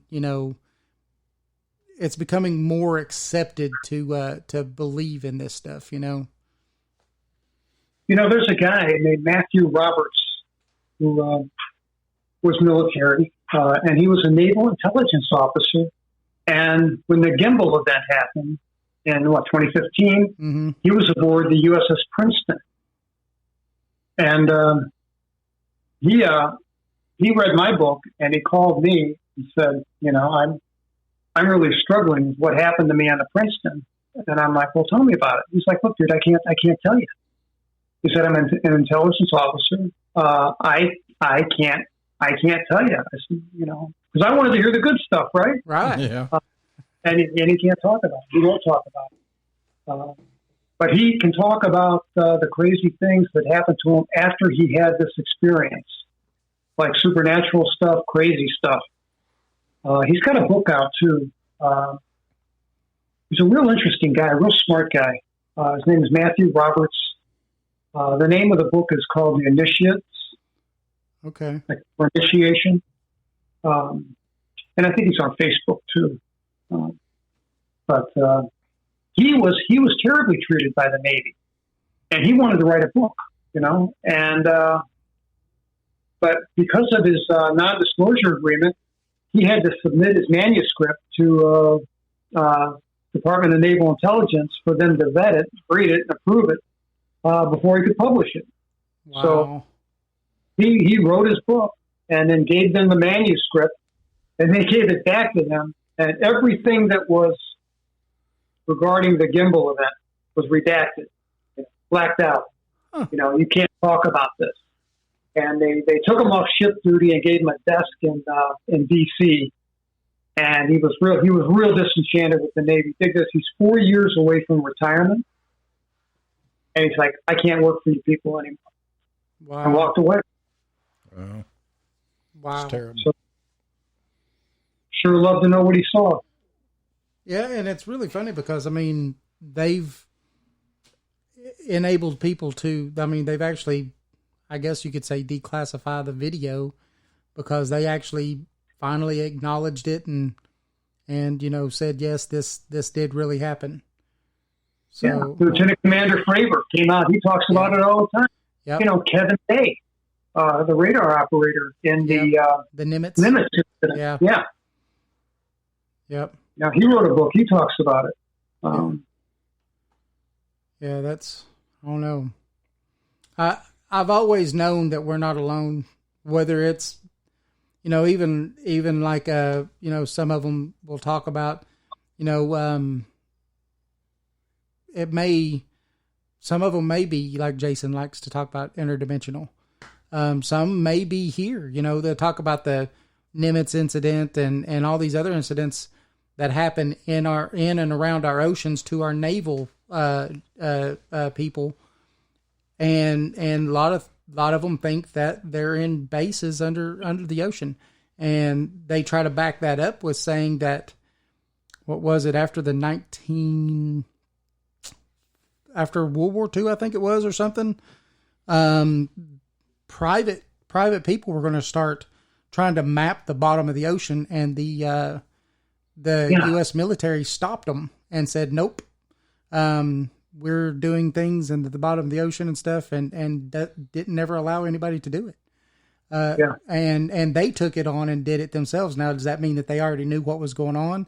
And does that, coincide with a lot of the USOs, that they see, all the submerged objects, these objects that could go over 200 miles an hour in the water? Yeah. Just defy anything that we even think about as far as, physics and stuff. Some amazing stuff. Yeah. Yeah, it really is. So, and don't you wonder what's out there that we just can't see? We just don't have the ability, our eyes lack the ability to see their wavelength or something. But I mean, I could be sitting in a room full of entities. I have no idea. Yep. Yeah. Well, have you ever, do you have any animals? Have you ever watched them? They'll look at things and react to things that we don't even see. Animals are pretty fun to watch sometimes because they definitely see in spectrums we can't. I'm a cat guy. I've always had cats, and they can freak me out sometimes. Looking at a closet door. Yeah, you're right. Yeah, they're pretty good about that. Cats are. Yeah, where's that mouse at? That's what it's looking for, is a mouse. Sure. Yeah. Mine does anyway. It likes to hunt. Does it? Yeah. But yeah, when it comes to that, our visible spectrum as humans is very, very small. So, and I think that's what they're afraid of. Our government's really afraid of too, about letting some of this stuff out, is not only just the UFO or the otherworldly or whatever aspect of it may be, but it's also letting out technology of how we're able to spot these things. I think that's another thing that they, don't want to let out. No, and if it is all interconnected, then that's going to be a huge, huge thing for humanity to process and accept. Yeah. I think that it would definitely be an eye-opening experience for a lot of the non-believers, the people who are just the scoffers and the eye rollers and, whatever. You're just kind of crazy people. I think those will be the people that really have a hard day the day that they find out that we're not alone and that a lot of this stuff is interconnected. And it's real. Man, I don't know about you guys, but I got a list of people that I'm going to call up and say, told you. I just hope it isn't like Independence Day. Yeah. Because I mean, Well, something that much we won. we won. Yeah, I mean, we took care of it. yeah. I don't know if we'd fare so well with in real life. But. Will Smith will take care of it. Got it covered. Yeah. Yeah, I just think something that far more advanced, we're in trouble. We're in trouble. And I don't know about you, but I don't know. You know, a lot of people talk about how many different species there are and all this other stuff, but everything that I hear sounds very nefarious. Like, you know, like you talk about in your book, like we're lab rats, you know? Yeah. And, I don't know. I don't much want to be a lab rat. So I don't either, but you know that, you know, that there's hundreds or thousands of species out there. You know, that kind of explains a lot to me, why people have such differing experiences. yeah. You know, because I've had people email me and say, "Oh, you're completely wrong. They're not like that. The graves are different than that," and you know, all this stuff. And I'm like, you know, that may have been their reality, what they saw, but that doesn't discount or take away anything from what I saw. Right. But you know, they could also have had different programming once it was over with too. Sure. Yeah. Absolutely. You know, I just believe that these things could get so far into our psyche that, you know, have you ever watched the movie? Was it called The Fourth Kind? You know, I haven't, and I got to tell you, I haven't watched. I don't watch science fiction. I don't watch space movies, abduction movies. Forget it. I can't. You know, I will sleep for a week. It's an abduction movie. You wouldn't want to watch this movie. It's pretty raw. Yeah, it's raw, and it's about abductions. And I don't know. It also goes into missing people, because at the end of the story, you know, Brandy says he loves that movie. You know, at the end of the story, you know, a little girl goes missing and never found, and they look for her and stuff. And so it's a powerful movie.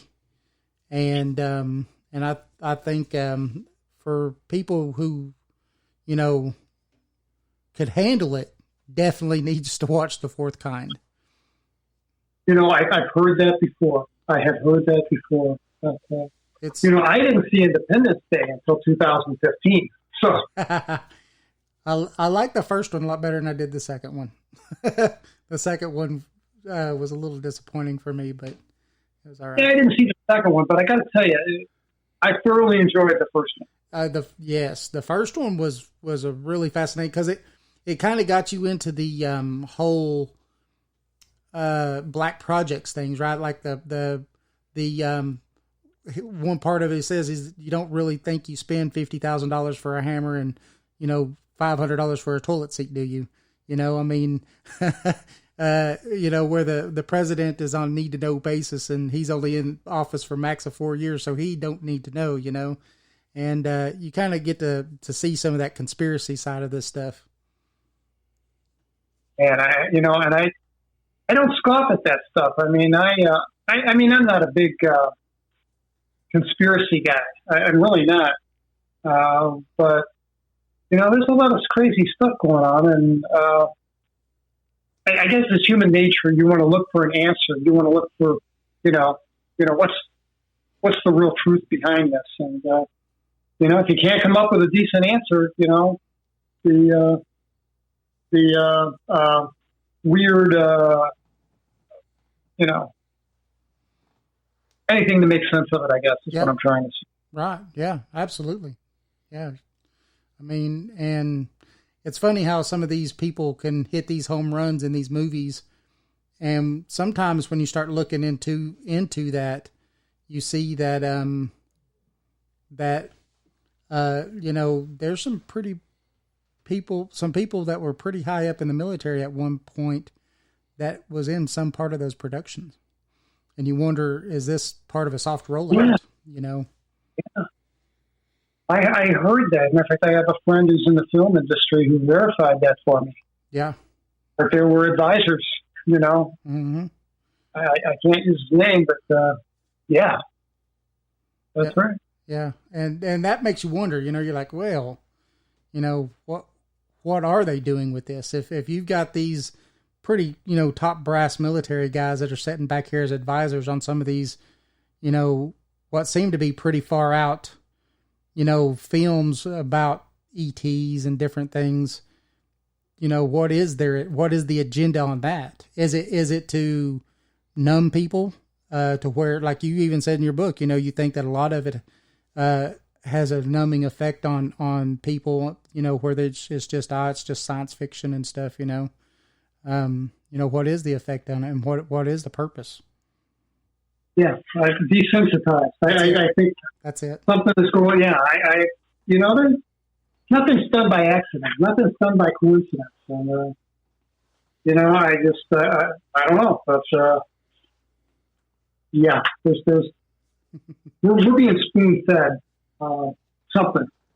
Yeah, I think so. I'd sure like to know what the wrap up is, what it's all about. I think we're coming to that quickening that Art Bell used to talk about, and I think that's why they're trying to save face by starting to do what they're doing now. I think something's going to happen in the near future that they can't hide anymore, be it the ETs or whatever saying, it's time and we're just going to come out and say at this point, and so you better start doing it now. I don't know, but it just seems like something is lighting a fire under even our, military and our government's butt to start doing something with it. So that's the quickening. I like that. I'm going to remember that. I think that's appropriate. I like it. Yeah. I'm an old Art Bell fan. I started listening to him way back in the 90s, and he talked about it all the time, how he felt that everything was quickening. It was coming to a head. It was coming to something at some point soon. And he's like, everybody's feeling it. Everybody feels this anxiousness that's building and stuff. And so it's, I don't know, the quickening. Exactly. Yeah. Well, Terry, we've kept you a little bit over the 2 hours. Sorry about that. My pleasure. Glad to be here. Thank you. Thank you very much. And hopefully we could have you come back again and finish this conversation, because I felt like we barely even started. I know, right? Yeah. If you'd give everybody out all your information out, your websites, your books, where they can buy your books and everything. And I will tell everybody the books are awesome. I actually am going to try to get us a book and see if I could get Terry to sign it for us. Absolutely. Let me know. We'll figure that out. We'll get that done. Okay. And if I can be of any help to you with you guys writing your book, let me know. Yes. That would be awesome. Yeah, we get it signed when he comes down here for Old South Pittsburgh Hospital. There you go. Yeah. We'll buy both of them, get them signed in. That'd be fun. We like to collect books and have them signed by the author. So. Yeah, I got a stack of them here myself. Oh, and my books are on Amazon. For anybody listening, my books are on Amazon.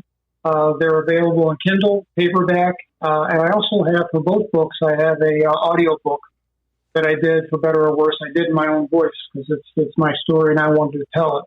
And I'm too cheap to hire a voice artist.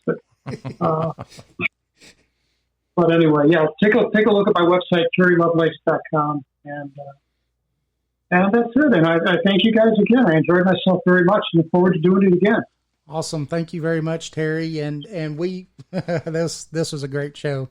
Yeah, and, it was. And we enjoyed it. Hope to get you back someday in the future, and we can continue talking about. Yes. Absolutely. And you're going to be on someone else's podcast in a few days, aren't you not? My calendar. I think you're going to be on the be talking to Linda Moulton Howe, I think. I don't see that on the calendar. I better call Linda. Let me make sure that I'm not wrong then. I thought it was on your page here. Oh, that may have been last year. That may have been last year. Events. Was that? Oh, it was actually, boy, I'm really bad. I'm really, really bad. That was actually 2 years ago. It was August 8th of 19. I was on her show twice in late 2020. Yeah. Yeah. She seems to be a really nice person. Of all the people that have interviewed me, she's the only person that vetted everything. She wanted to see, my DD-214 showing that I was active duty from 73 to 79, stationed at Whiteman. She wanted to see my law school transcript, my undergrad transcripts, proof of my appointment as an assistant attorney general. She wanted all this documentation before I could be on the show. And, I really, really respect that. Yeah. Wow. She's just trying to keep it real. Yeah. Yeah. Yeah. Yeah. Wow. That's awesome. Yep. I enjoy listening to a lot of the stuff that she does. She's on Coast to Coast a lot and stuff too. So. Yeah. It's great. Yep. Well, Terry, are you going to be on anywhere else? If anybody wants to follow you over to anything that you're doing anytime soon? You know what? My calendar, I kept my calendar. I was on so many shows in March, April, May, June that I kind of took it off. Ooh, September. That's some stuff going on in September. Actually, nothing I can say right now. We'll just tell everybody to keep up with your events on your website, terrylovelace.com. Yes. Yes. All right. All right, Terry, thank you very much. Yeah, thank you so much. And we'll definitely keep in touch and try to get you back on sometime. And it was an excellent show. Thank you for coming on. Great. Thanks for having me. I appreciate it, guys. Yes, sir. Take care. Thank you. Good night. Good night. Well, everybody, that was Terry Lovelace. That was an awesome story. Yes, that's probably better than the Travis Walton story. Yeah, and I'd like to get him on one day. Yeah, I'd like to hear his Fire in the Sky, but that what's weird about what I understand about Terry's story is it's kind of the typical what you normally are used to hearing right from childhood. It's gone through, and you're then selected. Yes, and then with Travis Walton, it seemed like it was a one and done thing. He was at the wrong place at the wrong time, and I think that's really what happened with him. Yeah, maybe they were just there when they was there, and he was the best candidate. Maybe it's just why not, right?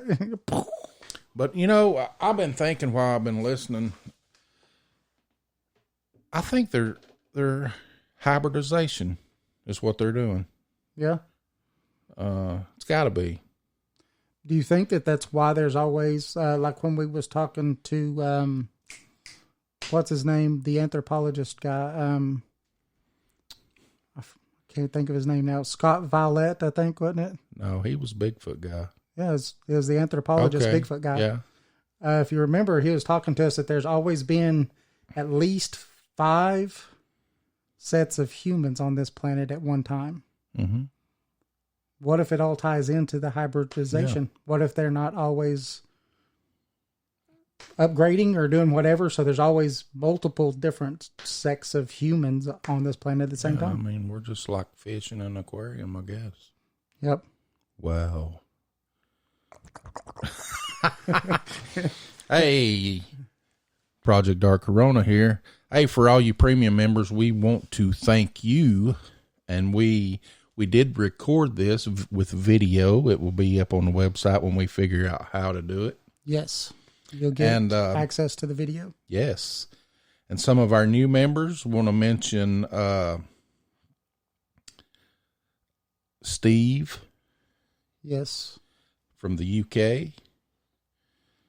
We really appreciate all the emails you send and all the information, the photos. And keep doing it. Steve Manser. Yep. We want to thank all of our premium members. And, you you make this a little bit easier on us. Yeah. And we thank you for it. Remember, paranormalityradio.com. Yeah. We've been nominated in 2 categories, and would greatly appreciate anyone and everyone that would go in and vote for us. Yes. We might win an Emmy. Woo! Eminem. I wonder if they'll fly us to Hollywood and Red we'll have a carpet. little show. Yeah. Oh, yeah. They wouldn't like to see me on the That'd red be carpet. great. Yeah. I mean, our premium members are going to see us what we really do here. Hey, you And, get to see this awesome studio. So we hope you enjoy it. Look Don't- over the mess. Don't laugh too much. We're gonna decorate more. The bunker is, it's 1942. So At some point, it may change to a new bunker. yeah, we might build a new bunker. Yeah. This is just 30 feet underground. We're going 50 at least. Yeah, I think we're going to need to get a little bit further down. Yeah. So, but hey, we just got to do what we got to do. We'll be making sure we pump in enough air so we don't go loopy. So Randy's in the Spreaker chat room. Yes. Thank you for listening, buddy. Thank you. Did you sign up on the website? He might have been one of the ones that signed up and then ended up going over there because it kept doing whatever it was doing. Yeah, tonight. we'll try to get that fixed. Yes. And, Hopefully. And we love our little sisters too.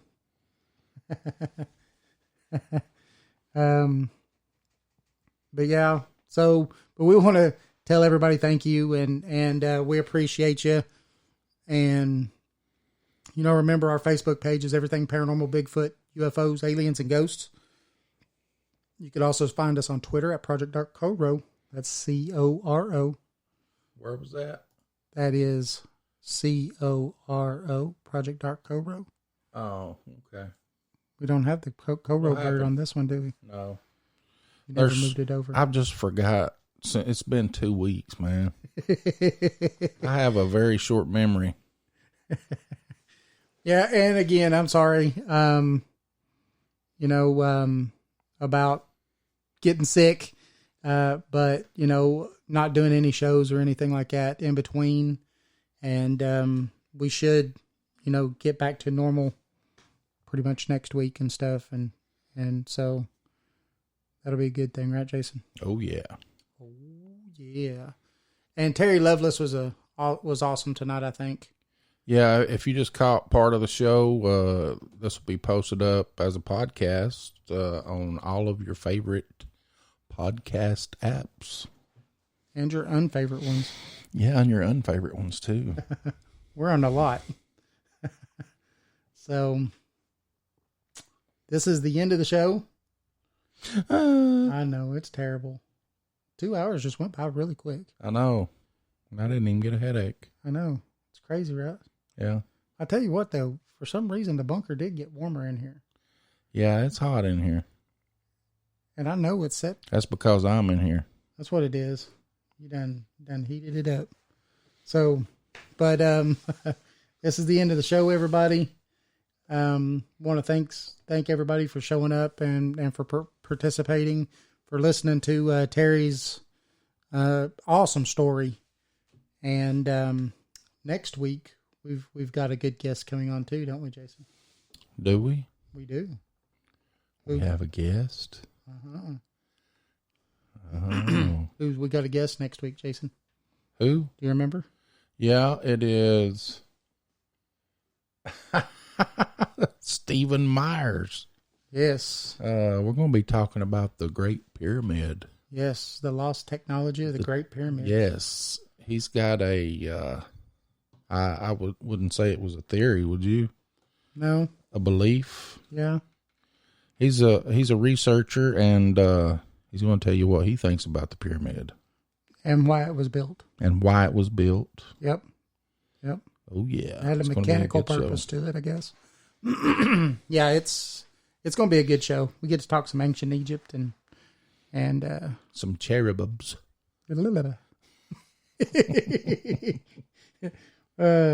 All right, everybody. Well, that show will be next Saturday at 8 p.m. and keep Eastern time. And from now till then, you can listen to the little short shows we're going to be doing through the week. Yep. And that's all I got. That's it. That's You it. done? All right. Take us out, We're done. Scotty. I'm doing all I got, Captain. I can't do no more. Take us out. All right. I'm taking us out. Everybody have a good weekend, rest of your weekend. And don't do anything that I and Jason wouldn't do. And when you find out that whatever that is, it's not a lot. Please tell us, because Not I don't. a lot.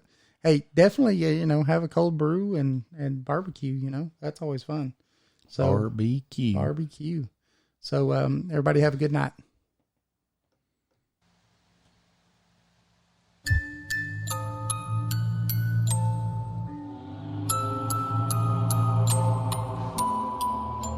You're listening to Project Dark Corona Podcast, brought to you by Project Dark Corona.